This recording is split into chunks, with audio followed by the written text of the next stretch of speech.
ಓಂ ಶ್ರೀ ಕ್ಷೇತ್ರದ ಮಹಾಸಾನ್ನಿಧ್ಯ ಶಿವಶಕ್ತಿಯ ಯುಕ್ತೋ ಯದಿ ಭವತಿ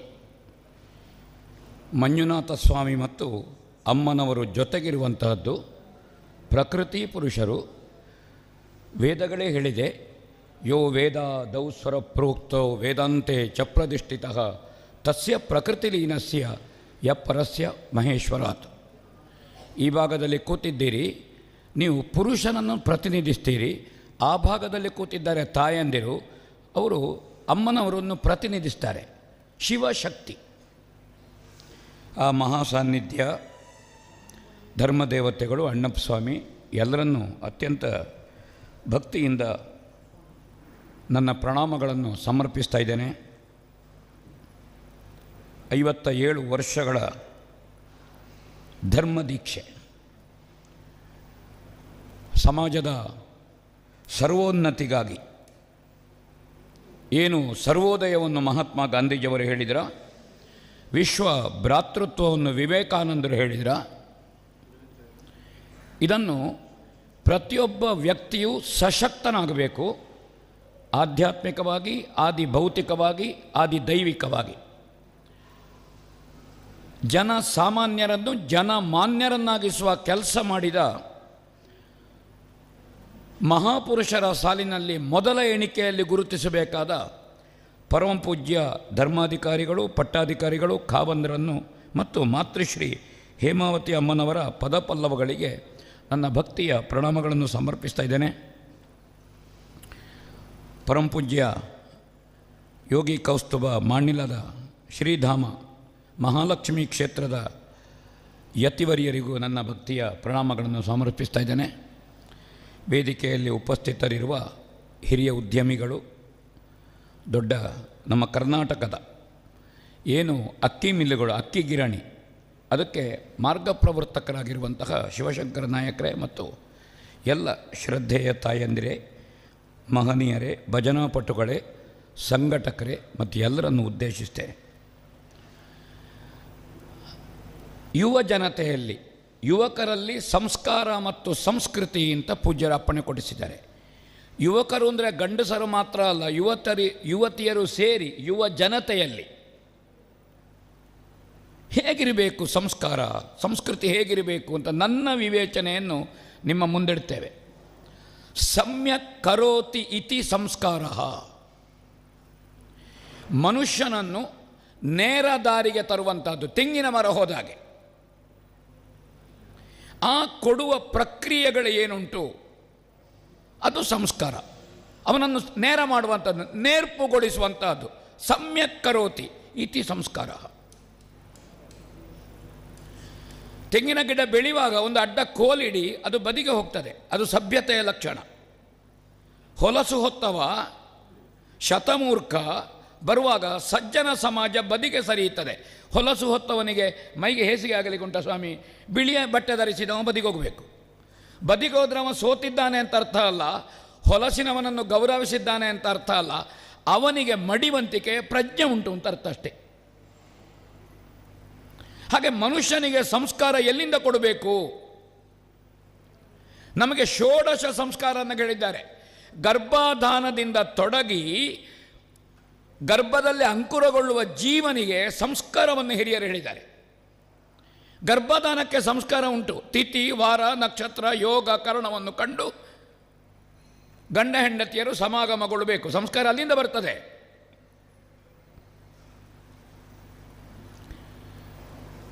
ಹಾಗಾದರೆ ಆ ಸಂಸ್ಕಾರ ತಾಯಿ ತಂದೆಯರಲ್ಲಿ ಇದ್ದರೆ ಗರ್ಭಾಂಕುರಗೊಳ್ಳುವಂತಹ ಆ ಮಗುವಿನಿಂದ ಸಂಸ್ಕಾರ ಬೀಜ ಎಲ್ಲಿ ಹಾಕಬೇಕು? ಒಳ್ಳೆ ಗದ್ದೆಯಲ್ಲಿ ಅದಕ್ಕೆ ಬೇಕಾದರೆ ಸುಟ್ಟು ಅದನ್ನೆಲ್ಲ ಬೆಂಕಿ ಮಾಡಿ ಬೆಂಕಿಗೆ ಬೀಜ ಹಾಕುವುದಲ್ಲ, ಅಲ್ಲಿ ನೀರು ಎರೆದು ಅದು ಹದ ಬಂದ ಮೇಲೆ ಬೀಜವಾಪನ ಆಗಬೇಕು. ಹದ ಬಾರದೆ ಬೀಜವಾಪನ ಆದರೆ ಆ ಮಕ್ಕಳನ್ನು ಹದ ಮಾಡಲಿಕ್ಕಾಗೋದಿಲ್ಲ. ಬೀಜವಾಪನ ಎಲ್ಲಿ ಆಗಬೇಕು? ಒಳ್ಳೆ ಬೀಜವಾಪನವಾದರೆ ಗದ್ದೆಯಲ್ಲಿ ಒಳ್ಳೆ ಬೆಳೆ ಬರ್ತದೆ. ಬೀಜವಾಪನವೇ ಸರಿಯಾಗದೇ ಇದ್ದರೆ ಗದ್ದೆಯಲ್ಲಿ ಒಳ್ಳೆ ಬೆಳೆ ಬರ್ತದ? ಸಂಸ್ಕಾರ ಅಲ್ಲಿಂದ. ಜಾತಕರ್ಮಕ್ಕೆ ಸಂಸ್ಕಾರ ಉಂಟು, ಸೀಮಂತ ಸಂಸ್ಕಾರ ಉಂಟು, ನಾಮಕರಣಕ್ಕೆ ಸಂಸ್ಕಾರ ಉಂಟು. ಸಂಸ್ಕಾರ ಯಾವುದಕ್ಕಿಲ್ಲ? ಕಿವಿ ಚುಚ್ಚುವುದಕ್ಕೆ ಸಂಸ್ಕಾರ ಉಂಟು. ಎಲ್ಲದಕ್ಕೂ ಸಂಸ್ಕಾರ ಇದೆ ಮನುಷ್ಯನಿಗೆ. ಈ ಸಂಸ್ಕಾರ ಬಾಲ್ಯದಲ್ಲಿ ಗರ್ಭದಲ್ಲಿರುವಾಗ ಆ ತಾಯಿಗೆ ಸಂಸ್ಕಾರವನ್ನು ಆ ತಾಯಿಯ ತಾಯಿ ಕೊಟ್ಟಿದ್ದಾಳ, ಆ ಅತ್ತೆ ಕೊಟ್ಟಿದ್ದಾಳ? ಸಂಸ್ಕಾರ ಎಲ್ಲಿಂದ ಬಂದಿದೆ ಅದನ್ನು ಆಲೋಚನೆ ಮಾಡಬೇಕಾದ್ದು ಮುಖ್ಯ. ಹುಟ್ಟುವಾಗ ಎಲ್ಲರೂ ಜನ್ಮನೇ ಜಾಯತೆ ಜಂತುಹು, ಜಂತುವಾಗಿ ಹುಟ್ಟುತ್ತೇವೆ. ನಮಗೆ ಮಾತು ಬರುವುದಿಲ್ಲ. ನಮ್ಮ ಹೇಸಿಗೆಯನ್ನು ನಾವೇ ತಿಂತೇವೆ, ಅದನ್ನು ಬಾಯಿಗೆ ಹಾಕ್ತೇವೆ. ನಮ್ಮ ಸಿಂಬಳವನ್ನು ನಾವೇ ನಾಲಿಗೆಯಲ್ಲಿ ನಗ್ತೇವೆ. ಕರ್ಮಣೇ ಜಾಯತೆ ದ್ವಿಜಃ. ದ್ವಿಜಃ ಅಂದರೆ ಬ್ರಾಹ್ಮಣ್ಯ ಅಲ್ಲ, ಬ್ರಾಹ್ಮಣ್ಯ ಜಾತಿ ಅಲ್ಲ, ಅದು ವರ್ಗ. ವರ್ಗ ಬೇರೆ, ವರ್ಣ ಬೇರೆ, ಜಾತಿ ಬೇರೆ. ನಮಗೆ ಇದೇ ಗೊತ್ತಿಲ್ಲ, ಅದು ಬೇರೆ. ಅದು ಹುಲಿ, ದನ, ನಾಯಿ, ಬೆಕ್ಕು. ನಾವು ಪ್ರಾಣಿಗಳನ್ನು ಗುರುತಿಸುವುದಿಲ್ವೋ ಹಾಗೆ ಗುರುತಿಸಲಿಕ್ಕಿರುವಂಥ ವರ್ಗಗಳೇ ಹೊರತು ಅದು ಜಾತಿ ಅಲ್ಲ, ಮನುಷ್ಯ ಜಾತಿ. ಈ ಮನುಷ್ಯ ಜಾತಿಯಲ್ಲಿ ಬೇರೆ ಬೇರೆ ವರ್ಗಗಳು, ಅವರವರ ಉದ್ಯೋಗ, ಅವರವರ ಕರ್ಮ, ಇದನ್ನು ಕಂಡು ಭಗವಂತ ನಿರ್ಣಯ ಮಾಡಿದ್ದಾನೆ. ಬ್ರಹ್ಮಜ್ಞಾನ ಯಾರಿಗುಂಟ ಅವ ಬ್ರಾಹ್ಮಣ. ವಿಶ್ವಾಮಿತ್ರರು ಕ್ಷತ್ರಿಯ, ಇವತ್ತು ಗೋತ್ರ ಪ್ರವರ್ತಕರು. ಬೇಡನಾಗಿದ್ದಂತಹ ವಾಲ್ಮೀಕಿ ಆದಿಕವಿ, ರಾಮಾಯಣ ಬರೆದಿದ್ದಾನೆ. ಬೆಸ್ತಕನ್ನೆ ವ್ಯಾಸರು 18 ಪುರಾಣ ಬರೆದಿದ್ದಾರೆ. ಹಾಗಾದರೆ ಪುರಾಣ ಬರೀಲಿಕ್ಕೆ ಅಥವಾ ರಾಮಾಯಣ ಬರೀಲಿಕ್ಕೆ ಜಾತಿ ಬೇಕಾದದ್ದಲ್ಲ, ಅವನ ಜ್ಞಾನ, ಅವನ ತಿಳುವಳಿಕೆ, ಆ ಜ್ಞಾನಕಾಂಡವನ್ನು ಅವ ತಿಳಿದಿದ್ದಾನ. ಅದಾಗುವುದೆಲ್ಲಿಂದ? ಕರ್ಮಣೇ ಜಾಯತೆ ದ್ವಿಜಃ. ಕರ್ಮ ನಮಗೆ ಸಂಸ್ಕಾರವನ್ನು ಕೊಟ್ಟಿದ್ದಾರೆ. ಕರ್ಮ ಅಂದರೆ ಕ್ರಿಯೆ, ಸಂಸ್ಕಾರವನ್ನು ಕೊಟ್ಟಿದ್ದಾರ ನಮ್ಮ ಹಿರಿಯರು.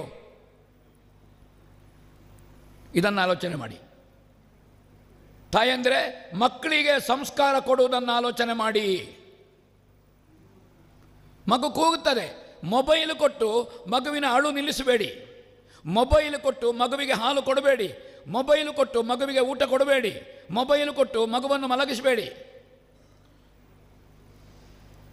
ಯಾವ ಡಾಕ್ಟ್ರು ಬೇಡ. ನನಗೆ ನಿನ್ನೆ ಹೇಳಿದ್ದೇನೆ, ಮೊನ್ನೆ ಹೇಳಿದ್ದೇನೆ. ಬಹುಶಃ ಈಗ ಒಂದು ಹೊಟ್ಟೆಯಲ್ಲಿ ಮಗು 9 ತಿಂಗಳು 9 ದಿವಸ. ಈಗ ಹಾಗಲ್ಲ, ಈಗ ಒಂದು 7.5-8 ತಿಂಗಳಾಗುವಾಗೆ ಸಿಸರಿನ್ ಮಾಡಿ ಆಯಿತು. ಅವರು ಹೇಳ್ತಾರೆ ಸಿಸರಿನ್ ಮಾಡಬಹುದು ಅಂತ. ಆವಾಗ ದೈವಜ್ಞನ ಹತ್ರ ಹೋಗ್ತಾನೆ, ಒಂದು ಒಳ್ಳೆ ಮುಹೂರ್ತ ಹೇಳಿ ಅಂತ ಮಗುವನ್ನು ಹೊರಗೆ ತೆಗಿಲಿಕ್ಕೆ. ಮಗು ಹುಟ್ಟಿದ್ದು ಮುಹೂರ್ತವೋ, ಡಾಕ್ಟ್ರು ಹೊರಗೆ ತೆಗೆದದ್ದು ಮುಹೂರ್ತವೋ ಯಾವುದು? ಆ ಮಗು ಆ ಒಳ್ಳೆ ಮುಹೂರ್ತದಲ್ಲಿ ಬಂದಿದೆ ಮಾರ್ಯಾರೆ. ಮಗುವಿಗೆ ಸಂಸ್ಕಾರ ಬರಲಿಲ್ಲ, ಅದು ಮುಹೂರ್ತ ಹೇಳಿದ್ದು ದೈವಜ್ಞ. ಆ ಮುಹೂರ್ತಕ್ಕೆ ತೆಗೆದದ್ದು, ಅದು ಹೆರಿಗೆ ಆದದ್ದಲ್ಲ. ಹೆರಿಗೆ ಆದಾಗ ಮಗು ಅಳುವಾಗ ಬಂದದ್ದು ಮುಹೂರ್ತ. ಮುಹೂರ್ತ ಹೇಳಿ ಮಗು ತೆಗೆದದ್ದು ಹೆರಿಗೆ ಅಲ್ಲ ಅಂತ. ಯಾವ ತಾಯಿ ಹೆತ್ತಿದ್ದಾಳೆ? ಯಾವ ತಾಯಿ ಹೆರಲಿಲ್ಲ. ಹೊಟ್ಟೆಯಿಂದ ಮಗು ಬಂದಿದೆ. ಎಲ್ಲಿಂದ ಬಂದಿದೆ? ಎಲ್ಲಿಂದ ಮಗು ಬರಬೇಕು ಹೊಟ್ಟೆಯಿಂದ, ಎಲ್ಲಿಂದ ಬರಲಿಕ್ಕೆ ಭಗವಂತ ಶರೀರದಲ್ಲಿ ಒಂದು ದ್ವಾರ ಇಟ್ಟಿದ್ದಾನೋ ಆ ದ್ವಾರದಿಂದ ಮಗು ಬರಲಿಲ್ಲ ಸ್ವಾಮಿ. ಬರಬೇಕಾದಲ್ಲಿ ಬರಲಿ. ಕಿವಿಯಿಂದ ಬಂದರೆ ಅದು ಹಿಕ್ಕೆ, ಮೂಗಿನಿಂದ ಬಂದರೆ ಸಿಂಬಳ, ಬಾಯಿಂದ ಬಂದರೆ ಜೊಲ್ಲು, ಉಪಸ್ಥದಿಂದ ಬಂದರೆ ಮೂತ್ರ, ಗುದದ್ವಾರದಿಂದ ಬಂದರೆ ಹೊಲಸು. ಬರಬೇಕಾದಲ್ಲಿ ಬಂದರೆ ಅಲ್ಲೋ, ಶಂಖದಿಂದ ಬಂದರೆ ತೀರ್ಥ. ಮಗು ಬರಬೇಕಾದಲ್ಲಿ ಬಂದಿದೆಯೋ? ಬರಲಿಲ್ಲಲ್ಲ. ಬರಬೇಕಾದಲ್ಲಿ ಮಗು ಬಂದದ್ದು ಹೊಟ್ಟೆ ಕೊರೆದು ಎಲ್ಲೇ ಒಂದು ಕಡೆಯಿಂದ ಮಗು ಬಂದದ್ದಲ್ಲ. ಅದನ್ನು ಜನ್ಮ ಅಂತ ಹೇಳಲಿಕ್ಕೆ ಆಗ್ತದಾ? ಗಂಭೀರವಾಗಿ ಆಲೋಚಿಸಿ. ಆವಾಗ ಆ ಮಗುವಿಗೆ ಸಂಸ್ಕಾರ ಎಷ್ಟು ಇರಬಹುದು ಅಂತ ಆಲೋಚಿಸಿ. ಹಾಗಾದರೆ ಸಂಸ್ಕಾರ ಅಲ್ಲಿಂದ ತೊಡಗಬೇಕು. ನನಗೆ ಅನ್ನಿಸ್ತದೆ 2030ನೇ ಇಸವಿ ಬರುವಾಗ ಗರ್ಭಿಣಿಯ ಹೊಕ್ಕುಳದಿಂದ ಮೊಬೈಲನ್ನು ಉಜ್ಜಿದ್ರೆ ಮಗು ಹೊರಗೆ ಬರ್ತದೋ ಅಂತ ಕಾಣಲಿಕ್ಕೆ ತೊಡಗಿದೆ. ಮೊಬೈಲ್ ಸಂಸ್ಕಾರದಲ್ಲಿ ಅಲ್ವಮ್ಮ? ಹಲ್ಲು ಬಿಡ್ತೀರಿ ನೀವು? ಡಾಕ್ಟ್ರು ಬೇಡ. ಅಥವಾ ಡಾಕ್ಟ್ರ್ ಹತ್ರ ಒಂದು ಹೆರಿಗೆಯ ಮೊಬೈಲ್ ಇದ್ರಾಯ್ತು, ಆ ಮೊಬೈಲನ್ನು ಹೀಗೆ ಮಾಡೋದು. ಮಗು ಬಂತು. ಎಲ್ಲಿಗೆ ಮುಟ್ಟಿತು ನಮ್ಮ ಸಂಸ್ಕಾರ? ಅದಕ್ಕಾಗಿ ನಾವು ಮನೆಯಿಂದ ತೊಡಗುತ್ತೇವೆ. ವಿದ್ಯೆ ಎಲ್ಲಿಂದ ತೊಡಗುತ್ತದೆ ಮಗುವಿಗೆ? ಅಮ್ಮನಿಂದ ತೊಡಗುತ್ತದೆ ವಿದ್ಯೆ. ಅಪ್ಪ ಅಕ್ಷರಾಭ್ಯಾಸ ಮಾಡ್ತಾನೆ, ಅಲ್ಲಿಂದ ಸಂಸ್ಕಾರ ಕೊಡಬೇಕು ಮಗುವಿಗೆ. ಏನನ್ನು ಕೊಡಬೇಕು? ಮಗುವಿಗೆ ಮೊಲೆ ಹಾಲು ಕೊಡಿ, ಸ್ತನ್ಯಪಾನ ಮಾಡಿಸಿ. ಮಾತೃತ್ವ ಇದೆ, ವಾತ್ಸಲ್ಯ ಇದೆ, ಪ್ರೀತಿ ಇದೆ. ಅತಿ ಮುದ್ದು ಮಾಡಬೇಡಿ, ಅತಿ ಪ್ರೀತಿ ಮಾಡಬೇಡಿ. ಮಗುವನ್ನು ಪ್ರೀತಿ ಮಾಡಿ, ಅತಿ ಮುದ್ದು ಮಾಡಬೇಡಿ. ನನ್ನ ಮಗು ಎಲ್ಲಬಹುದು, ನನ್ನ ಮಗು ಕಂಡವಟ್ಟೆ ಅಲ್ಲ. ಎಲ್ಲರ ಮಗು ಒಳ್ಳೆಯದೇ, ನನ್ನ ಮಗು ಮಾತ್ರ ಅಲ್ಲ. ಹೇಸಿಗೆ ಮಾಡುವ ಮಗುವನ್ನು ಎತ್ತಲಿಕ್ಕೆ ತಾಯಿ ಮಾತ್ರ ಬರಬೇಕು. ಯಾವ ತಾಯಿಯೂ ಬರುವುದಿಲ್ಲ. ಯಾವ ಮಗು ಅದು ಅಳುವುದು? ತಾಯಿ ಎಲ್ಲಿಗೆ ಹೋಗಿದ್ದಾಳೆ? ಯಾಕೆ? ಪೃಷ್ಠ ಒದ್ದೆ ಆಗಿದೆ, ಹೇಸಿಗೆ ಆಗಿದೆ. ಅಳುವ ಮಗುವನ್ನು ಎತ್ತುವುದಕ್ಕೆ ಹೆತ್ತ ತಾಯಿ ಬರಬೇಕು, ನಗುವ ಮಗುವನ್ನು ಎತ್ತಲಿಕ್ಕೆ ಎಲ್ಲರೂ ತಾಯಂದಿರಾಗ್ತಾರೆ ಪ್ರಪಂಚದಲ್ಲಿ. ಮುದ್ದು ಮುದ್ದು ಉಂಟು, ಚಂದ ಉಂಟು, ಕುತ್ತಿಗೆಯಲ್ಲಿ ಹಾರ ಉಂಟು, ಸೆಂಟು ಹಾಕಿದ್ದಾರೆ, ಪೌಡ್ರು ಹಾಕಿದ್ದಾರೆ, ಎಲ್ಲ ಆ ಮಗುವನ್ನು ಎದೆಗೊತ್ತಿಕೊಳ್ತಾರೆ. ಹೇಸಿಗೆ ಮಾಡಿದೆ. ಹೌದಾ? ಮೊದಲ ಹೆರಿಗೆಯಲ್ಲಿ ಹೆತ್ತ ತಾಯಿ ಬರುವುದಿಲ್ಲ, ಅಮ್ಮ ಎಲ್ಲಿದ್ದಾಳೆ ಅಮ್ಮನನ್ನು ಕರೀತದೆ ಅದು ಮಗುವನ್ನು ಎತ್ತಲಿಕ್ಕೆ. ಹಾಗಾದರೆ ಈ ಅಮ್ಮ ಮಗುವಾಗಿರುವಾಗ ಎತ್ತಿದ್ಯಾರು? ಅಮ್ಮನ ಚಪ್ಪಾಳೆ ಬಡೀರಿ. ಸಂಸ್ಕಾರ ಅಲ್ಲಿಂದ ಕೊಡಿ. ತಾಯಿಯ ಅಪ್ಪುಗೆ ಅವಲಂಬನದಲ್ಲಿರುವ ಸಂಸ್ಕಾರ ಬೇರೆಯವರ ಅಪ್ಪುಗೆ ಅವಲಂಬನದಲ್ಲಿ ಇಲ್ಲ ಸ್ವಾಮಿ. ತಾಯಿ ಅಪ್ಪಿಕೊಂಡ್ರೆ ಮಗು ಅದು ಅಳು ನಿಲ್ಲಿಸ್ತದೆ, ಅದಕ್ಕೆ ಎಂಥದ್ದು ಬೇಡ. ತಾಯಿಯ ಮೈಯ ಬಿಸುಪಿನಲ್ಲಿ, ಯಾಕಂದರೆ ಬೆಳೆದದ್ದು 9 ತಿಂಗಳು ತಾಯಿಯ ಹೊಟ್ಟೆಯಲ್ಲಿ, ತಂದೆಯ ಹೊಟ್ಟೆಯಲ್ಲಿ ಅಲ್ಲ, ಊರಿನವರ ಹೊಟ್ಟೆಯಲ್ಲಿ ಅಲ್ಲ ಅದು ಬೆಳೆದದ್ದು. ಅದಕ್ಕೆ ಪ್ರಪಂಚ ಯಾರು? ಅದಕ್ಕೆ ತಾಯಿ ಪ್ರಪಂಚ, ತಾಯಿಗೆ ಪ್ರಪಂಚ ಮಗು. ಇದು ತಾಯಿ ಮತ್ತು ಮಗುವಿನಲ್ಲಿರುವ ಸಂಸ್ಕಾರ. ಅಲ್ಲಿಂದ ಸಂಸ್ಕಾರ ಬರಬೇಕು. ಹೇಗೆ ಕಳಿಸ್ತೇವೆ? ಆದರೆ ಮಗುವನ್ನು ಎಲ್ಲಿಗೆ ಕಳಿಸ್ತೇವೆ? ಪ್ರೀ-KG ಬಂದಿದೆ ಈಗ. ಪ್ರೀ-KG, KG-ಗಿಂತ ಹಿಂದೆ, ಮತ್ತು LKG, ಮತ್ತು UKG, ಮತ್ತು ಫಸ್ಟ್ ಸ್ಟ್ಯಾಂಡರ್ಡು. 1ನೇ ಕ್ಲಾಸ್ ಅಮ್ಮ ಅಲ್ಲ, ನಾನು ಫಸ್ಟು ಸ್ಟ್ಯಾಂಡರ್ಡು. ಸ್ಟ್ಯಾಂಡರ್ಡ್ನಲ್ಲಿ ಫಸ್ಟ್ ಅಲ್ಲ, ಫಸ್ಟು ಸ್ಟ್ಯಾಂಡರ್ಡ್ ಅಷ್ಟೇ. ಅಲ್ಲಿ ಯಾರನ್ನು ನೋಡಿಕೊಳ್ಳೋದು ಅಂದರೆ ಮತ್ತೆ ದೊಡ್ಡದು, ಮತ್ತೆ ಮೇಲೆ ಹೋದ್ರಲ್ಲ ಅವರು, ಮತ್ತೆ ಕೊನೆಗೆ ಮೇಲೆ ಹೋಗೋದಲ್ವ. ಅತ್ತೆ ಆಗೋದು, ಯಾರು ಚಿಕ್ಕಪ್ಪ ಆಗೋದು, ಯಾರು ಚಿಕ್ಕಮ್ಮ ಆಗೋದು. ಆಂಟಿ ಆಯಿತು ಎಲ್ಲರೂ ಸರ್ವತ್ರ. ಊಟ ಮಾಡಿ ಹೇಳುವಾಗ ಗೋವಿಂದ ಹೇಳಿದಾಗೆ ಸಂಬಂಧಗಳ ಬೆಸುಗೆ ಇಲ್ಲ ನಮಗೆ. ಆ ಮಗು ಅಜ್ಜ ಅಜ್ಜಿಯ ಮಡಿಲಲ್ಲಿದ್ದರೆ ಅಜ್ಜಿ ಕಳಿಸ್ತಾರೆ. ನಾವು ಸಣ್ಣದಿರುವಾಗಿತ್ತು ಆದಿತ್ಯೋ ಭಾನು, ಸೋಮು ಇಂದು, ಮಂಗಳೂರು ಭೌಮ್ಯ, ಬುಧೌ ಸೌಮ್ಯ, ಬೃಹಸ್ಪತಿ ಗುರು, ಶುಕ್ರೂರ್ ಭಾರ್ಗವ, ಶನಿರ್ ಮಂದ. ಎಷ್ಟು ಜನರಿಗೆ ಗೊತ್ತುಂಟು? ಬಂದ ಗೊತ್ತುಂಟು, ದೋಸೆ ಎದ್ದು ಮಂದ ಗೊತ್ತುಂಟ. ಮಂದವಾರ ಅಂದರೆ ಶನಿವಾರ ಅಂದರೆ ಎಷ್ಟು ಮಂದಿ ಗೊತ್ತುಂಟು? ಕೈ ಎತ್ತಿ. ಮಂದವಾರ ಅಂದರೆ ಶನಿವಾರ ಅಂತ ಎಷ್ಟು ಮಂದಿ ಗೊತ್ತುಂಟು? ಪ್ರಾಮಾಣಿಕವಾಗಿ ಕೈ ಎತ್ತಿ, ನನಗೆ ಬೇಸರ ಇಲ್ಲ. ಭಾನುವಾರ ಅಂದರೆ ಆದಿತ್ಯವಾರ ಅಂತ ಗೊತ್ತಿಲ್ಲ, ರವಿವಾರ ಅಂದರೆ ಆದಿತ್ಯವಾರ ಅಂತ ಗೊತ್ತಿಲ್ಲ ಸ್ವಾಮಿ. ಇದು ನಮಗೆ ಬಾಲ್ಯದಲ್ಲಿ ಕಂಠಪಾಠ ಇತ್ತು. ನಾವು ಹೇಳದಿದ್ದರೆ ನಮಗೆ ಊಟ ಇರಲಿಲ್ಲ. ತಾಯಿ ಊಟ ಕೊಡ್ತಿಲ್ಲ. ಗೋಡೆ ಹತ್ರ ನಿಂತುಕೊಂಡು ಹೇಳಬೇಕು, ಕೈಗಟ್ಟಿಕೊಂಡು. ನಕ್ಷತ್ರದ ಹೆಸರು ಹೇಳಬೇಕು, ಋತುಗಳ ಹೆಸರು ಹೇಳಬೇಕು, ವಾರದ ಹೆಸರು ಹೇಳಬೇಕು, ಚೈತ್ರ ವೈಶಾಖ ಹೇಳಬೇಕು. ಮತ್ತೆ ಇದು ಉಂಟಾ? ಮಗ್ಗಿ ಕಂಠಪಾಠ ಹೇಳಬೇಕು ನಿಂತುಕೊಂಡು. ಒಂದೊಂದ್ಲೊಂದು, ಒಂದೊಂದ್ಲೊಂದೋ, ಒಂದೆರಡ್ಲೆರಡೋ ಹೇಳಿ. ಈಗ ಉಂಟಾ? ಮಗ್ಗಿ ಹೇಳಲಿಕ್ಕೆ ಉಂಟಾ? ಈ ಸಂಸ್ಕಾರ ಬಂದರೆ ಮಾತ್ರ ನಮ್ಮಲ್ಲಿ ಸಂಸ್ಕಾರ ಕೂತುಕೊಳ್ತದೆ. ಇಲ್ಲದ್ರೆ ನಾವು ಕೂತುಕೊಳ್ತೇವೆ, ಸಂಸ್ಕಾರ ಕೂತ್ಕೊಳ್ಳೋದಿಲ್ಲ. ಈ ಸಂಸ್ಕಾರ ಉಂಟಾ? ಅದಕ್ಕೆ ಮಕ್ಕಳಿಗೆ ಈ ಸಂಸ್ಕಾರಗಳನ್ನು ಕಲಿಸಿ ಬಾಲ್ಯದಲ್ಲಿ. ಅದು ಕಲಿಸದೇ ಇದ್ದರೆ ಯುವಕರು ಕೈಗೆ ಸಿಗುವುದಿಲ್ಲ. ನೀವು ಬಾಲ್ಯದಲ್ಲಿ ಮಕ್ಕಳನ್ನು ಕರ್ಕೊಂಡು ಜಾತ್ರೆಗೆ ಹೋಗಿ, ಹೆಗಲಿನಲ್ಲಿ ಕೂತ್ಕೊಂಡು ಕೈ ಹಿಡ್ಕೊಂಡು ಹೋಗಿ, ಸಂತೆಗೆ ಹೋಗಿ ಚರ್ಮುರು ಕೊಡಿ. ಹಾಗೆ ಗಿಡವಾಗಿ ಸಣ್ಣ ಪ್ರಾಯದಲ್ಲಿ ಮಕ್ಕಳಿಗೆ ಸಂಸ್ಕಾರವನ್ನು ಕೊಡಿ. ದೇವರ ಅದು ನೀವೇ ಮಗುವಿಗೆ ಹೋಗಿ ಬೆರಳು ಹಾಕಲಿಕ್ಕೆ ನೀವು ನಾಮ ಹಾಕಬೇಡಿ, ಮಗುವಿಗೆ ಚಂದ ಮಾಡಲಿಕ್ಕೆ ಹೋಗಬೇಡಿ. ಬೆರಳು ಹಾಕಿ ನೋಡ ನೋಡ ನೋಡ ಹೀಗೆಲ್ಲ ಮಾಡಿ ಮಾಡಿತು. ಆ ಮಗು ಕುಂಕುಮ ಹಾಕಮ್ಮ, ಅದು ಇಲ್ಲಿಗೆ ಹಾಕಲಿ, ಬೇಸರ ಇಲ್ಲ. ಅದಕ್ಕೆ ಕುಂಕುಮ ಹಾಕುವ ಸಂಸ್ಕಾರ ಬರಲಿ, ಅದಕ್ಕೆ ಬರಲಿ ಕುಂಕುಮ ಹಾಕುವ ಸಂಸ್ಕಾರ. ನಾವು ಹಾಕಿದರೆ ಪ್ರಾಯ ಆದ ಮೇಲೆ 18 ಆದ ಮೇಲೆ ನಾವು ತಿಲಕ ಹಾಕಲಿಲ್ಲ, ಅದು ತಿಲಕ ಹಾಕೋದಿಲ್ಲ. ಯಾಕೆ? ಅದಕ್ಕೆ ಅಭ್ಯಾಸ ಮಾಡಲಿಲ್ಲ. ತಿಲಕ ಹಾಕಿದ್ದೆ? ಇಲ್ಲಮ್ಮ ಹಾಕಲಿಲ್ಲ. ಯಾಕೆ? ಮಗುವಿಗೆ ಹಾಕಲಿಕ್ಕೆ ಕಲಿಸಲಿಲ್ಲ ನಾವು. ತಿಲಕಲ್ಲೂ ಇದು ಬಾಲಗಂಗಾಧರನ ತಿಲಕ ಬೇರೆ ಇಲ್ಲಲ್ಲ ನಮ್ಮ ಹತ್ರ. ಮಹಾರಾಷ್ಟ್ರದಲ್ಲಿ ಒಬ್ಬರೇ ಇದ್ದದ್ದು, ಚೌತಿ ಹೇಳಿಕೊಟ್ಟವರು. ಮಗುವಿಗೆ ಕುಂಕುಮ ಇಡುವುದನ್ನು ಕಲಿಸಿ, ಅದು ಮಾಡಲಿ. ಮಗುವಿನ ಕಾಲಿಗೆ ಚಪ್ಪಲಿ ತುರುಕಿಸಲಿಕ್ಕೆ ಕಲಿಸಬೇಡಿ. ನೀವೇ ಚಪ್ಪಲಿ ಹಾಕಬೇಡಿ, 2 ಸಲ ಕಲಿಸಿ, ಅದುವೇ ಹಾಕಲಿ. ಇದು 6ನೇ ಕ್ಲಾಸಿಗೆ ಹೊರಡುವ ಮಗು ಸಮೇತ ಕಾಲು ಕುತ್ತ ಮಾಡುವುದು. ಈ ಅಮ್ಮ ತುರುಕಿಸುವುದು, ಅದಕ್ಕೆ ಯಾವುದು ಸಾಕ್ಸು, ಆಮೇಲೆ ಬೂಡ್ಸು, ಅದು ಈ ಬೂಡ್ಸಿನಲ್ಲಿ ತಾಯಿಯ ಮುಖಕ್ಕೆ ಒದಿಯುವುದು. ಅದು ದೊಡ್ಡದಾಗುವಾಗ ಮತ್ತೆ ಏನು ಮಾಡ್ತದೆ ತಾಯಿಗೆ? ನಾವೆಲ್ಲೋ ಕಲಿಸಿದ್ದು. ಮನೆಯಲ್ಲಿ ಹಿರಿಯರು ಬಂದಿದ್ದಾರೆ, ಮುದುಕರು, ಅಜ್ಜ ಅಜ್ಜಿ ಬಂದಿದ್ದಾರೆ, ಅವರು ಹೊರಡುವಾಗ ಮಗುವಿಗೆ ನಮಸ್ಕಾರ ಮಾಡಲಿಕ್ಕೆ ಕಲಿಸಿ. ಅಜ್ಜ ಅಜ್ಜಿ ನಮಸ್ಕಾರ ಮಾಡಮ್ಮ ಕಲಿಸಿ. ಈ ಸಂಸ್ಕಾರಗಳನ್ನು ಕೊಡ್ತಾ ಹೋಗಿ ಸುಭಾಷಿಕತೆಗಳಿದ್ದಾವೆ, ಅದನ್ನು ಮಕ್ಕಳಿಗೆ ಹೇಳಿ. ಭಜನೆ ಕಲಿಸಿ, ಭಜನೆ ಕಲಿಸಿ. ಶ್ಲೋಕಗಳನ್ನು ಕಲಿಸಿ. ಭಗವದ್ಗೀತೆಯ ದಿವಸಕ್ಕೆ 1 ಶ್ಲೋಕ ಕಲಿಸಿ. 1 ಶ್ಲೋಕ ದಿವಸಕ್ಕೆ. 1-2 ವರ್ಷಕ್ಕೆ ಹೆಚ್ಚುಂಟದು ಕಲೀಲಿಕ್ಕೆ. 1 ಶ್ಲೋಕ ಕಲಿಸಿ. ಆ ಮಗುವಿಗೆ ಸಂಸ್ಕಾರ ಬರ್ತದೆ. ಆ ಮಗು ಪ್ರಾಯಕ್ಕೆ ಹೋದ ಮೇಲೆ ಸಂಸ್ಕೃತವನ್ನು ತೆಗೆದು ಓದ್ತದೆ. ಅದಕ್ಕೆ ಸಂಸ್ಕಾರ ಕೊಟ್ಟಿದ್ದೇವೆ ನಾವು. ಅದನ್ನು ಕೊಡದೇ ಇದ್ದರೆ ಆ ಮಗುವಿಗೆ ಸಂಸ್ಕಾರ ಎಲ್ಲಿಂದ ಬರಬೇಕು ಹೇಳಿ? ಕಳೆದ ದಿವಸಗಳು ಕಳೆಯಿತಮ್ಮ. ಇನ್ನು ಮುಂದೆ ಈ ಭಜನಾ ಕಮ್ಮಟದಿಂದ ಹೋಗಿ ಈ ಪ್ರೇರಣೆ ನಿಮಗೆ ಬರಲಿ. ನಿಮ್ಮ ಹತ್ತಿರದ 10 ಮನೆಗೆ ಹೇಳಿ, ನೀವು 10 ಮನೆಗೆ ಹೇಳಿ. ನಾವು ಮಾತ್ರ ಅಲ್ಲ, ವ್ಯಷ್ಟಿ, ಆಮೇಲೆ ಸಮಷ್ಟಿ, ಆಮೇಲೆ ರಾಷ್ಟ್ರೀಯ ಪ್ರಜ್ಞೆ. ಮೊದಲು ನನ್ನಿಂದ. ನಾನು ಊರೆಲ್ಲ ಒಳ್ಳೆಲ್ಲ ಮಾಡ್ತೇನೆ, ಭಾಷಣ ತುಂಬ ಆಯಿತು. ಯಾರು ಭಾಷಣ ಯಾವ ಜಾತ್ಯತೆ ಬೇಡ, ನಾವು ಜಾತ್ಯತೀತವಾಗಿರಬೇಕು ಅಂತ ಹೇಳಿದವ ಮರುದಿವಸ ಜಾತಿ ಸಂಘಟನೆ ಅಧ್ಯಕ್ಷ. ಹಾಗಾದರೆ ಮೊದಲು ಇದರ ಸಂಸ್ಕಾರದ ಅನುಷ್ಠಾನ ಆಗಬೇಕು. ಹಳ್ಳಿಯ ಗಾದೆಗಳು ಇದು ಗೊತ್ತಿರಬೇಕು. ಆಮೇಲೆ ಕೌಶಲಕ್ಕೆ ಬೇಕಾಗಿ ವಿದ್ಯಾಭ್ಯಾಸ. ಅವ ಯಾವುದೋ ಡಾಕ್ಟ್ರ, ಇಂಜಿನಿಯರ, ಅವ ಲೆಕ್ಚರ್ ಆಗೋದ, ಬ್ಯಾಂಕ್, ಇನ್ನೊಂದು. ಇದು ಕೌಶಲ, ಸ್ಕಿಲ್ ಅವನಿಗೆ. ಅದರಲ್ಲಿ ಉನ್ನತ ವ್ಯಾಸಂಗ. ಈ ಉನ್ನತ ವ್ಯಾಸಂಗ ಮಾಡುವಾಗಲೂ ಅವ ಹೋಗುವಾಗ ಅವ ದೇವರಿಗೆ ನಮಸ್ಕಾರ ಮಾಡಿ ಹೋಗಬೇಕು. ಅವ ಮನೆಗೆ ಬಂದಾಗ ದೇವರಿಗೆ ನಮಸ್ಕಾರ ಮಾಡಬೇಕು, ಹಿರಿಯರಿಗೆ ನಮಸ್ಕಾರ ಮಾಡಬೇಕು. ಅವ ರೂಮ್ ಮಾಡ್ತಾನೆ, ಹಾಸ್ಟೆಲ್ ಮಾಡ್ತಾನೆ, ಒಂದು ಸಣ್ಣ ದೇವರ ಭಾವಚಿತ್ರ ಕೊಡಿ ಹೋಗುವಾಗ, ಅಲ್ಲಿ ಇಡ್ಲಿಕ್ಕೆ ಕೊಡಿ, ಇದೊಂದು ಇಟ್ಟು ಕೈ ಮುಗಿ ಪುಣ್ಯಾತ್ಮ. ಈ ಸಂಸ್ಕಾರ ಎಲ್ಲ ಮರ್ತೋಗ್ತದೆ. ಊದುಕಡ್ಡಿ ಇಡ್ಲಿಕ್ಕೆ ಅವಕಾಶ ಇದ್ದರೆ ಊದುಕಡ್ಡಿ ಇಡ್ಲಿಕ್ಕೆ ಹೇಳಿ, ಇಲ್ಲ ದೇವರಿಗೆ ಒಂದು ಕೈ ಮುಗಿಯುವುದನ್ನು ಇರಲಿ. ಈ ಅನುಷ್ಠಾನ ಬಾಲ್ಯದಲ್ಲಿ ಬಂದರೆ ಜಪ ಮಾಡಲಿಕ್ಕೆ ಯಜ್ಞೋಪವೀತ ಹಾಕಬೇಕು ಅಂತ ಇಲ್ಲ. ದೇವರ ನಾಮ ಸ್ಮರಣೆ ಮತ್ತು ನಾಮ ವ್ಯಾಹರಣ ಈಗ ನೀವು ಕಲ್ತಿದ್ದೀರಿ. ರಾಮಕೃಷ್ಣ ಕಾಟುಕೆಯರು ಸೊಗಸಾಗಿ ಹೇಳಿದರು, ಅಥವಾ ನಿನ್ನೆ ಹೇಳಿದ್ದಾರೆ, ಮುಂದೆಯೂ ಬೇರೆ ಬೇರೆ ಬಂಧುಗಳ ಆ ದೇವರ ಹೆಸರು ಹೇಳಿ. ಜಪ ಅಂದರೆ ಅದು ಜಪ ಅಂದರೆ ಯಜ್ಞೋಪವೀತ ಹಾಕಿ ಕಣ್ಣು ಮುಚ್ಚಿ ಹೀಗೆ ಕೊಡ್ತೋದು ಜಪ ಅಂತಲ್ಲ.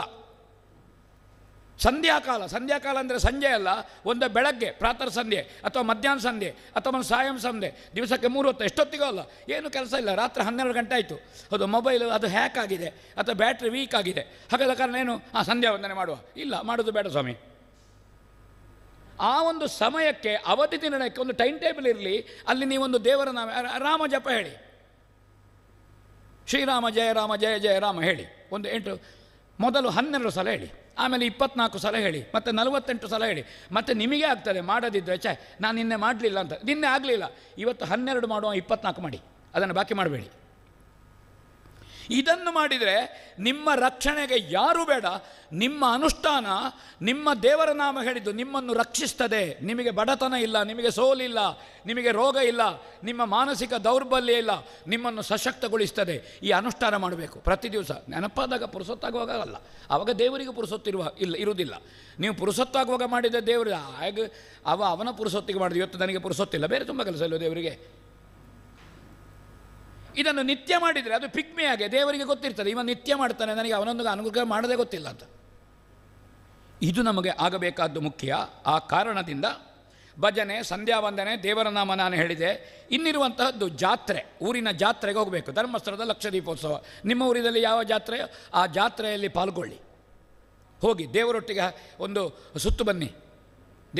ಜಾತ್ರೆ ನೆಪದಲ್ಲಿ ಸಂತೆಯೇ ತಿರುಗುವುದಲ್ಲ, ನಾವು ಸಂತರಾಗಬೇಕು. ಸಂತೆ ತಿರುಗಿದರೆ ಸಂತರಾಗುವುದಿಲ್ಲ. ನಾವು ದೇವರ ಜೊತೆಗೆ ಹೋದರೆ ನಾವು ಸಂತರಾಗ್ತೇವೆ. ಸಂತ ಪ್ರಜ್ಞೆ ಬರಲಿ ನಮ್ಮಲ್ಲಿ. ಯಾರೂ ಇಲ್ಲದಿರುವಾಗ ಏಕಾಗ್ರತೆ ಬಂದು ದೇವರಿಗೆ ಕೈ ಮುಗಿಯುವುದು ಏಕಾಗ್ರತೆ ಅಲ್ಲ. ದೊಡ್ಡ ಜನಜಂಗುಳಿರುವಾಗ ಜಾತ್ರೆಯಲ್ಲಿ ನಮಗೆ ಏಕಾಗ್ರತೆ ಬಂದರೆ ಅವ ಸಂತ, ಇಲ್ಲದಿದ್ದರೆ ಅವ ಊರಿಗೆ ಸಂತೆ. ಇದಾಗಬೇಕಾದ್ದು ಮುಖ್ಯ. ದೇವರಿಗೆ ಜೊತೆಗೆ ಹೆಜ್ಜೆ ಹಾಕಿ ದೇವರ ದರ್ಶನ. ಜಾತ್ರೆ ದೇವರ ದರ್ಶನ ಅಂದರೆ ದೇವರನ್ನು ತಲೆಯಲ್ಲಿ ಇಟ್ಕೊಂಡು ಹೀಗೆ ಮಾಡೋದಲ್ಲ. ದೇವರು ಭಕ್ತರನ್ನು ದರ್ಶಿಸುವ, ಭಕ್ತರನ್ನು ದೇವರನ್ನು ದರ್ಶಿಸುವುದಕ್ಕೆ ದೇವರ ದರ್ಶನ ಅಂತ ಹೆಸರು. ನಮಗೆಲ್ಲರಿಗೂ ನೋಡಬೇಕು ದೇವರನ್ನು. ದೇವರು ವರ್ಷಕ್ಕೊಮ್ಮೆ ಬರ್ತಾರೆ, 5 ದಿವಸವೋ 7 ದಿವಸವೋ 9 ದಿವಸ. ನಾವು 5-7 ದಿವಸ ಪರ ಊರಿನಲ್ಲಿರುವ ಮಗನನ್ನು ಬರಲಿಕ್ಕೆ ಹೇಳೋದು, ಸೊಸೆಯನ್ನು ಬರಲಿಕ್ಕೆ ಹೇಳೋದು, ಮಗಳನ್ನು ಬರಲಿಕ್ಕೆ ಹೇಳೋದು, ಅಳಿಯರನ್ನು ಬರಲಿಕ್ಕೆ ಹೇಳೋದು, ಮೊಮ್ಮಕ್ಕಳು, ಕೂಡು ಕುಟುಂಬ ದೇವರ ಜೊತೆಗೆ ಹೋಗಲಿ ನೋಡೋ ಒಂದು ಸುತ್ತು. ಏನು ಅದರ ಸಂಭ್ರಮ, ಏನು ಸಂತೋಷ ಏನು. ಮನೆಯಲ್ಲಿ ಬಂದು ರಾತ್ರಿ ಚರ್ಮುರಿಯ ಸಂತೆ ಇನ್ನೇನು ಕೊಂಡೋದ್ರ, ತಿಂದುಕೊಂಡು ಕೂತ್ಕೊಂಡು 1-2 ಗಂಟೆ ಮಾತಾಡಿ ಸಹನ ಭವತ್ತು ಸಹನವು ಬುನಕ್ತು ಮಾಡಿ. ಸಾಹಸ ಉಂಟ, ಕುಟುಂಬದ ಸಾಹಸ ಉಂಟ ನಮಗೆ. ಬೆಕ್ಕು ಮರಿ ಇಡ್ತದೆ, ಏಳುವುದಿಲ್ಲಲ್ಲ ಆ ಮರಿಯ ಬುಡದಿಂದ. ಅದು ಒಳ್ಳೆ ಜಾಗ ಆಯ್ದುಕೊಳ್ತದೆ, ಬೇರೆದೆಲ್ಲ ಬಂದು ಉಪದ್ರ ಮಾಡಿದಾಗೆ. ಎದೆ ಹಾಲು ಕೊಟ್ಟು ಆದ ಮೇಲೆ ಬೆಕ್ಕು ಆ ಮರಿಗೆ ಬೇಟೆಯಾಡಲಿಕ್ಕೆ ಅಭ್ಯಾಸ ಮಾಡ್ತದೆ. ಒಂದು ತಂದು ಸತ್ತದ್ದನ್ನು ತಂದು ಬಿಸಾಡ್ತದೆ. ಅಭ್ಯಾಸ ಆದ ಮೇಲೆ ಅದು ಅಂತ ಅವಲಂಬನ ಇಲ್ಲ. ಮನುಷ್ಯನಿಗೆ ಹಾಗಲ್ಲ. ಗರ್ಭದಿಂದ ತೊಡಗಿ ಅಂತ್ಯಷ್ಟಿಯವರೆಗೆ ಕುಟುಂಬದ ಅವಲಂಬನ ಇದೆ. ಏನು ಭವ್ಯ ಒಂದು ಪರಂಪರೆ ನಮ್ಮದು ನೋಡಿ, ಕುಟುಂಬದ ಅವಲಂಬನ ನೋಡಿ. ನಮಗೆ ನೋವಾದರೆ ದುಃಖ ಬಂದರೆ ಯಾರಿರುವುದಿಲ್ಲ, ನಮ್ಮ ಕುಟುಂಬ ನಮ್ಮ ಜೊತೆಗಿರ್ತದೆ. ಹಾಗಾದರೆ ನಾವು ಕುಟುಂಬದಲ್ಲಿ ಕುಟುಂಬ ಲೋಲುಪೆಗಳಾಗಿರಬೇಕಾದ್ದು ಮುಖ್ಯ. ಭಾರತೀಯ ಪರಂಪರೆ ಕುಟುಂಬ ಅದ್ಭುತವಾದಂತಹದ್ದು, ಜಗತ್ತಿನಲ್ಲಿ ಎಲ್ಲೂ ಇಲ್ಲ, ಭಾರತದಲ್ಲಿ ಮಾತ್ರ ಇರುವಂತಹದ್ದು ಕುಟುಂಬ ಪರಂಪರೆ. ಜಗತ್ತಿನ ಯಾವ ದೇಶದಲ್ಲೂ ಇಲ್ಲ. ಅದು ಬರಬೇಕಿದ್ರೆ ಮಕ್ಕಳಿಗೆ ಆ ಸಂಸ್ಕಾರ ಕೊಡಬೇಕು. ವಾರ್ಷಿಕ ಹಬ್ಬ ಹರಿದಿನಗಳ ಆಚರಣೆ ಮಾಡಿ. ಅವರನ್ನು ಬರಲಿಕ್ಕೆ ಹೇಳಿ. IT ಗೆ ಹೋಗಿದ್ದಾರೆ, ದೂರ ಹೋಗಿದ್ದಾರೆ, ಅವರಿಗೆ ಇಲ್ಲಿಂದಲೇ ಫೋನ್ನಲ್ಲೇ ಏನಮ್ಮ ತಿಂಡಿ ಇವತ್ತು ಕಡುಬು ಮಾಡಿದೆ. ಹೌದಾ, ಅಲ್ಲಿ ಆಯಿತು ಮಗ, ಇನ್ನೊಂದು ಸಲ ಬರುವಾಗ ಮಾಡುವ. ಫೋನಿನಲ್ಲೇ ಕಡುಬಾಯಿತು. ಫೋನಿನಲ್ಲಿ ಕಡುಬು ಆಗೋದಿಲ್ಲ, ಹೊಟ್ಟೆ ತುಂಬುತ್ತದ. ಬರಲಿಕ್ಕೆ ಹೇಳಿ, ಅಭ್ಯಾಸ ಆಗಲಿ. ಆಮೇಲೆ ನಾವು ಬರ್ತಾನೆ. ಒಮ್ಮೆ ಅಭ್ಯಾಸ ಆಯಿತೋ ಏನಾದರೂ ಬರ್ತಾನೆ, ಬಂದೇ ಬರ್ತಾನೆ. ಇದನ್ನು ಕಲಿಸಿ ಆಗ ಒಟ್ಟಿಗೆ ಕುಳಿತು ಆ ಕಡುಬು ತಿನ್ನೋದೋ, ಪಾಯಸ ಊಟ ಮಾಡೋದೋ ಯುವಕರಿಗೆ ಬರಬೇಕು. ಇಲ್ಲದಿದ್ದರೆ ಯುವಕರು ಏನು ಮಾಡ್ತಾರೆ? ಪ್ರೀತಿ ಕೊಡೋದಿದ್ದರೆ ಏನು ಮಾಡ್ತಾರೆ? ಎಲ್ಲಿ ಪ್ರೀತಿ ಸಿಗ್ತದೆ ಅಲ್ಲಿ ಹೋಗ್ತಾರೆ. ಮೊದಲು ಮನೆಯಲ್ಲಿ ಹೇಗಿತ್ತು ಅಂದರೆ, ಒಂದು ಚಾವಡಿಯಲ್ಲಿ ಎಲ್ಲರೂ ಉದ್ದಕ್ಕೆ ಚಾಪೆ ಹಾಕಿ ಮಲಗೋದು. ನಮ್ಮ ಬಾಲ್ಯ ಹಾಗಿತ್ತು, ಉದ್ದಕ್ಕೆ. ನೆಂಟರು ಬಂದರು ಉದ್ದಕ್ಕೆ. ಈಗೇನಾಗಿದೆ? ಮಗಳಿಗೊಂದು ಕೋಣೆ, ಮಗನಿಗೊಂದು ಕೋಣೆ. ಮಾತಾಡೋದಿಲ್ಲ, ಅವಳು ಬ್ಯುಸಿ ಇದ್ದಾಳೆ, ಯಾರ ಹತ್ರ ಮಾತಾಡೋದಿಲ್ಲ. ಹಾಗಾದರೆ ಮೈಸೂರು ಮೃಗಾಲಯಕ್ಕೆ ಕೊಂಡೋಗಿ ಹಾಕಿ. ಯಾರ ಹತ್ರ ಮಾತಾಡೋದಿದ್ರೆ ಮನೆಯಲ್ಲಿ ಯಾಕೆ?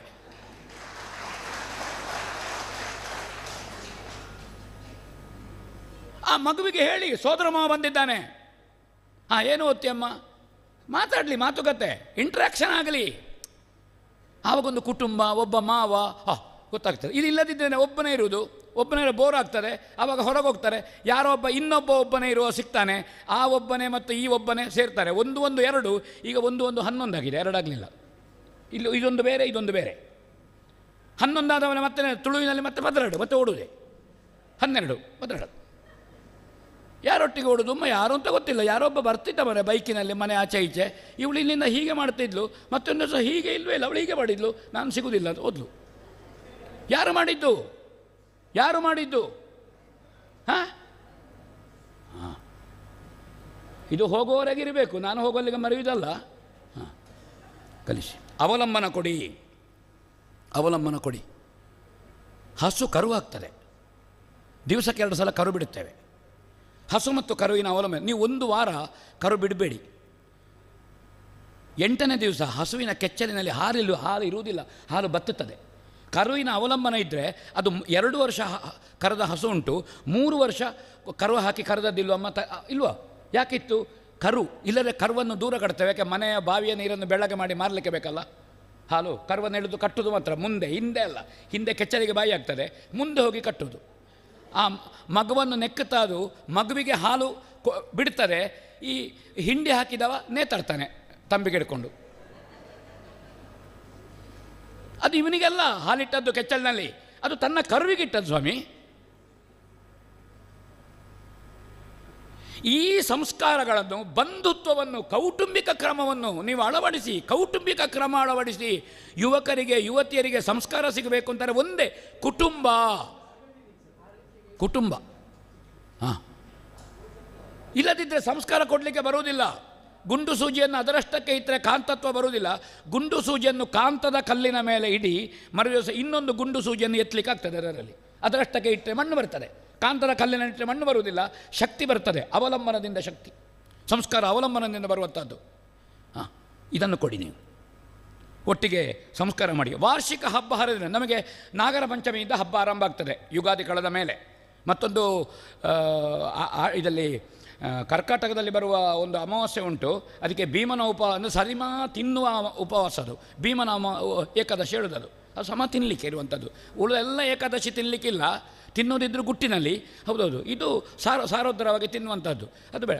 ನಾಗರ ಪಂಚಮಿ, ಅಷ್ಟಮಿ, ಚೌತಿ, ಗೌರಿ ಹಬ್ಬ, ನವರಾತ್ರಿ, ಆ ಮಧ್ಯೆ ನಮಗೆ ಬರುವಂತಹ ದೀಪಾವಳಿ, ಮಕರ ಸಂಕ್ರಮಣ, ಯುಗಾದಿ, ಈ ಹಬ್ಬವನ್ನು ಆಚರಿಸಿ. ಮಕರ ಸಂಕ್ರಮಣ ಎಳ್ಳು ಬೆಲ್ಲ, ಅದು ಬಂಧುತ್ವನೇ. ಎಳ್ಳು ಅಂದರೆ ತಿಲದಿಂದ ತೈಲ, ಅದು ಅಂಟು ಅಂದರೆ ಬಂಧುತ್ವವನ್ನು ಹೇಳೋದು. ನಮ್ಮ ಈ ಸಂವತ್ಸರ ಬಂಧುತ್ವದ ಇರಲಿ, ಒಂದು ಬೆಸುಗೆ ಇರಲಿ ಅಂತ ನಂಬಿಕೆಗೆ ಬೇಕಾಗಿರುವ ಹಬ್ಬ ಅದು. ನಾವು ಅದನ್ನು ಮಾಡಿದ್ರೆ ನಮಗೆ ಬೇಸಿಗೆ ನಿಲ್ತದೆ, ಬೇಸಿಗೆ ಕಳೆದು ಹೋಗ್ತದೆ. ಬೇವು ಬೆಲ್ಲ ತಿನ್ನಲಿಕ್ಕೆ ಯುಗಾದಿ. ಕಷ್ಟಗಳನ್ನು ಮರಿಬೇಕು, ಇಷ್ಟಗಳನ್ನು ಸ್ವೀಕರಿಸಬೇಕು, ಅಥವಾ ಕಷ್ಟ ಸುಖವನ್ನು ಏಕರಸಾಸ್ವಾದವಾಗಿ ನಾವು ಅನುಭವಿಸು ಎನ್ನುವುದಕ್ಕೆ ಬೇವು ಬೆಲ್ಲ. ಮತ್ತು ಹೊಟ್ಟೆಯಲ್ಲಿ ಕಸ ಹೋಗಲಿಕ್ಕೆ ಅಲ್ಲ ಅದು ಬೇವು ಬೆಲ್ಲ ಇರುವುದು. ಇದು ಮಕ್ಕಳಿಗೆ ಬೇವು ಬೆಲ್ಲ ಯಾಕೆ ಕೊಡೋದು ಗೊತ್ತಿಲ್ಲ. ನಾವು ಆಷಾಢದಲ್ಲಿ ಆಟಿ ತಿಂಗಳು ಅಂತ ಹೇಳ್ತೇವೆ, ಅಮಾವಾಸ್ಯೆಯಲ್ಲಿ ಈ ಹಾಲೆ ಮರದ ಒಂದು ಹಾಲನ್ನು ಕುಡಿಬೇಕು. ಯಾಕೆ? ಶರೀರದಲ್ಲಿರುವಂತಹ ಕೊಳಕು, ಮಲ, ಪಿತ್ತಗಳು ಅದು ಹೊರಗೆ ಹೋಗಲಿಕ್ಕೆ ಅದನ್ನು ಕುಡಿಬೇಕು. ನಮಗೆ ಅದು ರುಚಿಯಾಗೋದಿಲ್ಲ, ಬೇಡ. ಈಗ ಅದಕ್ಕೆ ಶುಂಠಿ ಮತ್ತು ಉಪ್ಪೆಲ್ಲ ಹಾಕಿ ಅದನ್ನು ಒಂದು ಒಳ್ಳೆ ಕುಡಿಯುವಾಗೆ ಮಾಡ್ತೇವೆ ನಾವು. ಅದು ಹಾಗೆ ಕುಡಿಬೇಕು ಅದನ್ನು. ಹಾಗಾದರೆ ಮತ್ತೆ ಮಲ ಹೋಗೋದು. ಹೀಗೆ ಕುಡಿದ್ರೆ ಅದುವೇ ಮಲ ಆಗುವುದು, ಮತ್ತು ನಾವು ಮಲಗುವುದು. ಮೂಲ ಸ್ವರೂಪವನ್ನು ಕೆಡಿಸಬೇಡಿ. ಹಬ್ಬ ಹರಿದಿನ ಅದರಲ್ಲಿ ಆಚರಿಸಬೇಕಾದ ಮೂಲ ಸ್ವರೂಪವನ್ನು ನಾವು ಕೆಡಿಸಬಾರದು. ಅದು ಮಕ್ಕಳಿಗೆ ಗೊತ್ತಾಗಬೇಕು. ಯುವತಿಯರಿಗೆ ಹಾಲೆ ಮರದಿಂದ ಹಾಲು ತರೋದು ಗೊತ್ತಿರಬೇಕು, ಹೋಗಿ ಹಸುವಿನ ಹಾಲು ಕರೀಲಿಕ್ಕೆ ಗೊತ್ತಿರಬೇಕು. ಬೇಡ, ಹಿಂಡಿ ಹಾಕಲಿಕ್ಕೆ ಕಲಿಸಿ, ಬಂದವರಾಗ ಹುಲ್ಲು ಹಾಕಲಿಕ್ಕೆ ಕಲಿಸಿ. ಅವ ಮೊನ್ನೆ ಬೆಂಗಳೂರಿಂದ ಅಮೇರಿಕದಿಂದ ಬಂದದ್ದು, ಕೆಲಸ ಹೇಳೋದು ಹೇಗೆ, ಅಮೇರಿಕಕ್ಕೆ ಹೋದ್ದು, ಇಲ್ಲಿ ದುಡಿಮೆಯಲ್ಲೇ ಹೋದ್ದು. ಹಾಗೆ ಇಲ್ಲಿಗೆ ಬಂದಾಗ ಅವನಿಗೆ ಹಟ್ಟಿಗೆ ಹೋಗಲಿಕ್ಕೆ ಕಲಿಸಿ.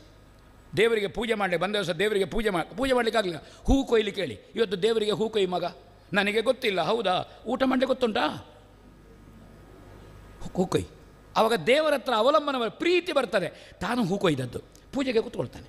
ಪೂಜೆಗೆ ಕೂತ್ಕೋ, ತೀರ್ಥ ತೆಕ್ಕೋ, ಆರತಿ, ಕೈ ಮುಗಿ. ಸದಾ ಇದ್ದಾಗ ಮಾತ್ರ ಮರೆವು ನಮಗೆ ಕ್ಷಣಿಕ ಮರ್ತೋಗ್ತದೆ. ದೇವರು ಮನುಷ್ಯನಿಗೆ ಕೊಟ್ಟ ವರ ಮತ್ತು ಶಾಪ ಒಂದೇ, ಅದು ಮರೆವು. ಅದು ವರವೂ ಹೌದು. ಅನೇಕ ವಿಷಯ ನಾವು ಮರೆಯದಿದ್ದರೆ ನಾವು ಮಾಡಿದ ದುರ್ಬುದ್ಧಿಯನ್ನು ಆತ್ಮಹತ್ಯೆ ಮಾಡಬೇಕಾದೀತು. ಅನೇಕ ಒಳ್ಳೆಯ ವಿಷಯವನ್ನು ಮರೆತರೆ ಬದುಕಿಲ್ಲ. ಹಾಗಾದರೆ ವರವೂ ಹೌದು, ಶಾಪವೂ ಹೌದು, ಮರೆವು. ಆ ಮರೆವು ಆಗದಂತೆ ಸದಾ ಜಾಗೃತನಾಗಿರುವುದಕ್ಕೆ ಕೌಟುಂಬಿಕವಾದ ಅವಲಂಬನ, ಸಂಸ್ಕಾರಗಳ ಅವಲಂಬನ, ಹಬ್ಬ ಹರಿದಿನಗಳ ಅವಲಂಬನ ಇದು ಯುವಕರಿಗೆ ಬೇಕು. ನಾವು ಅದನ್ನು ಇವತ್ತು ಯುವಕರಿಗೆ ಕೊಡ್ತಾ ಇಲ್ಲ. ಅದು ಕೊಡ್ತಾ ಇರಬೇಕು. ಕಾಲು ಮೇಲೆ ಕುತ್ತಲ್ಲ ಮಾಡಿ ಕೂತ್ಕೊಳ್ಬೇಡ, ಚಂದ ಕೂತ್ಕೊಳ್ಳಿ. ಇಲ್ಲ ಎದ್ದು ಹೋಗಿ ಊಟದ ಹತ್ರ ಅಲ್ಲಿ ಹೋಗಿ ಕೂತ್ಕೊಳ್ಳಿ. ಭಾರತೀಯ ಕುಟುಂಬ ಪದ್ಧತಿ ವ್ಯಷ್ಟಿ ಮತ್ತು ಸಮಷ್ಟಿ, ವಸುದೈವ ಕುಟುಂಬಕಂ ಅಂತ ನಾನು ಹೇಳಿದೆ. ಇದೆಲ್ಲ ಇದ್ದರೆ ಮಾತ್ರ ಮನುಷ್ಯನಾಗಲಿಕ್ಕಾಗೋದು. ಮನುಷ್ಯರಿಗಿರಬೇಕಾದದ್ದು ಯುವಕರಲ್ಲಿ ಇಲ್ಲ. ಅದು ಒಂದು ಕ್ಷಮೆ, ದಮೆ. ಏನು ಯೌಗಿಕ ಅನುಷ್ಠಾನ ಆರಾಧನೆಗಳು, ಇದು ದಮೆ. ಕ್ಷಮಿಸುವ ಗುಣ ಬೇಕು ಮನುಷ್ಯನಿಗೆ, ಅದು ಬೇಕು. ಆವಾಗ ನಮಗೆ ಸಿಟ್ಟು ಬರುವುದು, ಸಿಡುಕು ಬರುವುದು ಇದು ಮಾಡಬಾರ್ದು. ಒಂದು ವೇಳೆ ನಮಗೆ ಸಿಟ್ಟು ಬರೋದು ಯಾರ ಹತ್ರ? ತಾಯಿ ಹತ್ರ ಮತ್ತು ತಂದೆ ಹತ್ರ ಸಿಟ್ಟು ಬರೋದು. ನಾವು ಸೀಟ್ ಇಡ್ತೇವೆ ಬಸ್ಸಿನಲ್ಲಿ, ಇನ್ನೊಬ್ಬ ಕೂತ, ನಾವು ಮಾತಾಡೋದಿಲ್ಲ, ಸಾಯಿಲಿಂದ ಬಿಟ್ಟಿದ್ದೇನೆ, ಅದನ್ನು ಮನೆಯಲ್ಲಿ ಬೈಯೋದು. ಸ್ವಯ ಉಂಟು ಅವನಿಗೆ ಅಂತ ಬರೆಯೋದು ಮನೆಯಲ್ಲಿ ತಾಯಿ ಹತ್ರ. ತಾಯಿಗೆ ಸ್ವಯ ಉಂಟು, ಸ್ವಯ ಇದ್ದಾಗಲಲ್ಲ ಮಗುವಾದದ್ದು. ಎಲ್ಲಿಯೋ ಬಂದ ಸಿಟ್ಟು ಯಾರಲ್ಲಿಯೋ ಬಂದು ತೆಗೆಯುವುದು. ಅಲ್ಲಿ ಒಂದು ಸುದ್ದಿ ಇಲ್ಲ, ಇವನ ಕೊಡೆ ಕದ್ದುಕೊಂಡು ಹೋಗಿದ್ದಾರೆ, ನಾನು ಮತ್ತೆ ಸಾಯಿಲಿಂತ ಬಿಟ್ಟೆ, ಇವನದ್ದು ದಮ್ಮಿಲ್ಲ. ಮನೆಯಲ್ಲಿ ಬಂದು ಹಿಡಿದು ಕೊಂಡೋದವ ಕಳ್ಳ ಕೊಡೆ ಅಂತ, ಮನೆಯಲ್ಲಿ ಹೇಳಿದ ಮನೆಯವನ ಕೊಡೆ ಕೊಂಡೋದು. ಆ ಕಾರಣದಿಂದ ನಮ್ಮ ದಮಾದಿ ಗುಣಗಳು ಎಲ್ಲಿರಬೇಕು? ಯಾರ ಹತ್ರ ಇರಬೇಕು? ನಮ್ಮ ವಸ್ತುಗಳನ್ನು ತಂದು ಎಸೆಯುವುದು, ಕೊಡೆ ಇರ್ಬೋದು, ಪುಸ್ತಕ ಇರ್ಬೋದು, ಅದು ಯಾವುದೇ ಒಂದು ವಸ್ತುವನ್ನು ಎಸೆಯುವುದು ಮಾಡಬಾರ್ದು. ಅದಕ್ಕೆ ಮೌಲ್ಯ ಉಂಟು. ಅದಕ್ಕೆ 10 ರೂಪಾಯಿ ಇರ್ಬೋದು. ಒಬ್ಬನ ಕಿಸೆಯಿಂದ 10 ರೂಪಾಯಿ ಇನ್ನೊಬ್ಬನ ಕಿಸೆಗೆ ಸುಲಭದಲ್ಲಿ ಬರಲಿ ನೋಡ. ಈ ಪ್ರಜ್ಞೆಯನ್ನು ಯುವಕರಲ್ಲಿ ಕೊಡಬೇಕು. ಗುಣ, ಶೀಲ, ನಡತೆ, ಸದ್ಗುಣ, ಸೌಶೀಲ್ಯ, ಸನ್ನಡತೆ, ಇದು 3 ವಿಷಯ ಮುಖ್ಯ. ಪರರಲ್ಲಿ ಗೌರವಿಸುವಂತಹದ್ದು, ಪ್ರೀತಿಸುವಂತಹದ್ದು. ಪ್ರೀತಿ ಅಂದರೆ ಲವ್ ಅಲ್ಲ, ಲವ್ ಅಂತ ಹೇಳಬೇಡಿ. ಇನ್ನು ಪ್ರೀತಿ ಮಾಡಲಿಕ್ಕೆ ಹೇಳಿದ್ದಾರೆ ಭಾಷಣದಲ್ಲಿ, ನಾಳೆಯಿಂದ ಲವ್ ಕೆಟ್ಟ ಅರ್ಥದಲ್ಲಿ ಆಗಿದೆ. ಪ್ರೀತಿ ಭಗವಂತನಲ್ಲಿ ಭಕ್ತನಿಗಿರುವ ಪ್ರೀತಿ ಯಾವುದು ಗೊತ್ತುಂಟ? ನಾರದರು ಹೇಳಿದ್ದು ಪರಾಪ್ರೇಮ ಸ್ವರೂಪ. ಈಗ ಭಕ್ತಿಗೆ ಬರೋದು ಪ್ರೇಮಿಗಳು ಓಡಿದರು ಅಂತ. ಪ್ರೇಮ ಅಂದರೆ ಭಕ್ತಿ ಮರ್ಯಾರೆ, ಅದು ಸವ್ಯಾಜ ಅಲ್ಲ, ನಿರ್ವ್ಯಾಜ ಅಂತಃಕರಣ. ನಿರ್ವ್ಯಾಜ. ತಾಯಿಗೆ ಮತ್ತು ಮಗನಿಗೆ ಯಾಕೆ ಪ್ರೀತಿ? ತಾಯಿ ಮತ್ತು ಮಗನಾದ್ದರಿಂದ ಪ್ರೀತಿ, ತಾಯಿ ಮತ್ತು ಮಗಳಾದ್ದರಿಂದ ಪ್ರೀತಿ. ಯಾವುದಲ್ಲಿ ಪ್ರತಿಫಲಾಪೇಕ್ಷೆ ಇಲ್ಲ. ಪ್ರತಿಫಲಾಪೇಕ್ಷೆ ಇಲ್ಲದಿದ್ದದ್ದೇ ಪ್ರೇಮ. ಭಗವಂತನಿಗೂ ಭಕ್ತನಿಗೂ. ಭಗವಂತನನ್ನು ಯಾಕೆ ನೀವು ಸ್ತುತಿ ಮಾಡ್ತೇವೆ? ಭಗವಂತ ಕೊಡಲಿಕ್ಕಲ್ಲ, ಬದಲಾಗಿ ನಮಗೆ ಏಕಾಗ್ರತೆಗೆ. ಭಗವಂತ ಯಾಕೆ ಕೊಡ್ತಾನೆ? ಸ್ತುತಿ ಮಾಡಿದವನಿಗೆ ಕೊಡಬೇಕಾದ್ದು ಭಗವಂತನಿಗೆ ಕರ್ತವ್ಯ, ಸ್ತುತಿ ಮಾಡಬೇಕಾದ್ದು ನಮ್ಮ ಕರ್ತವ್ಯ. ನೀವು ಗಿಡ ನಟ್ರ, ನೀರು ಹಾಕಿದ್ರೋ, ಗೊಬ್ಬರ ಹಾಕಿದ್ರೋ ಕಾಯಿ ಬರ್ತದೆ. ಕರ್ಮಣ್ಯೇವಾಧಿಕಾರಸ್ಥೆ ನಾ ಫಲೇಶು ಕದಾಚನ, ಗೀತಾಚಾರ್ಯ ಹೇಳಿದ್ದಾನೆ. ಕರ್ಮ ಮಾಡಿ ಫಲ ಉಂಟೆ. ಗಿಡವೇ ನಡದೆ ನನಗೇನೂ ಸಿಗಲಿಲ್ಲ, ಹೌದಾ? ಏನೂ ಸಿಗಲಿಲ್ವೋ? ಬೇಡ ಹೋಗು, ನೀನು ಗಿಡ ನಡಲಿಲ್ಲಲ್ಲ. ಅಂಗಡದಲ್ಲಿ ಅಂಗಾತ ಮಲಗಿದರೆ ಅನ್ನ ಬರುವುದಿಲ್ಲ, ಹಾರುವ ಹಕ್ಕಿಯ ಹಿಕ್ಕಿ ಬೆಳೀತದೆ ಬಾಯಿಗೆ. ನೀವು ಒಳ್ಳೆ ಕೃಷಿ ಮಾಡಿ ಭತ್ತ ಮಾಡಿದರೆ ಅಂಗಳಕ್ಕೆ ತಂದು ಹಾಕಿ, ಅಕ್ಕಿ ಮಾಡಿದರೆ ಒಣಗಿಸಿದರೆ ಒಳಗೆ ಅನ್ನ ಆಗ್ತದೆ. ಆವಾಗ ಅಂಗಾತ ಊಟ ಮಾಡಿ ಅಂಗಳದಲ್ಲಿ ಮಲಗಬಹುದು.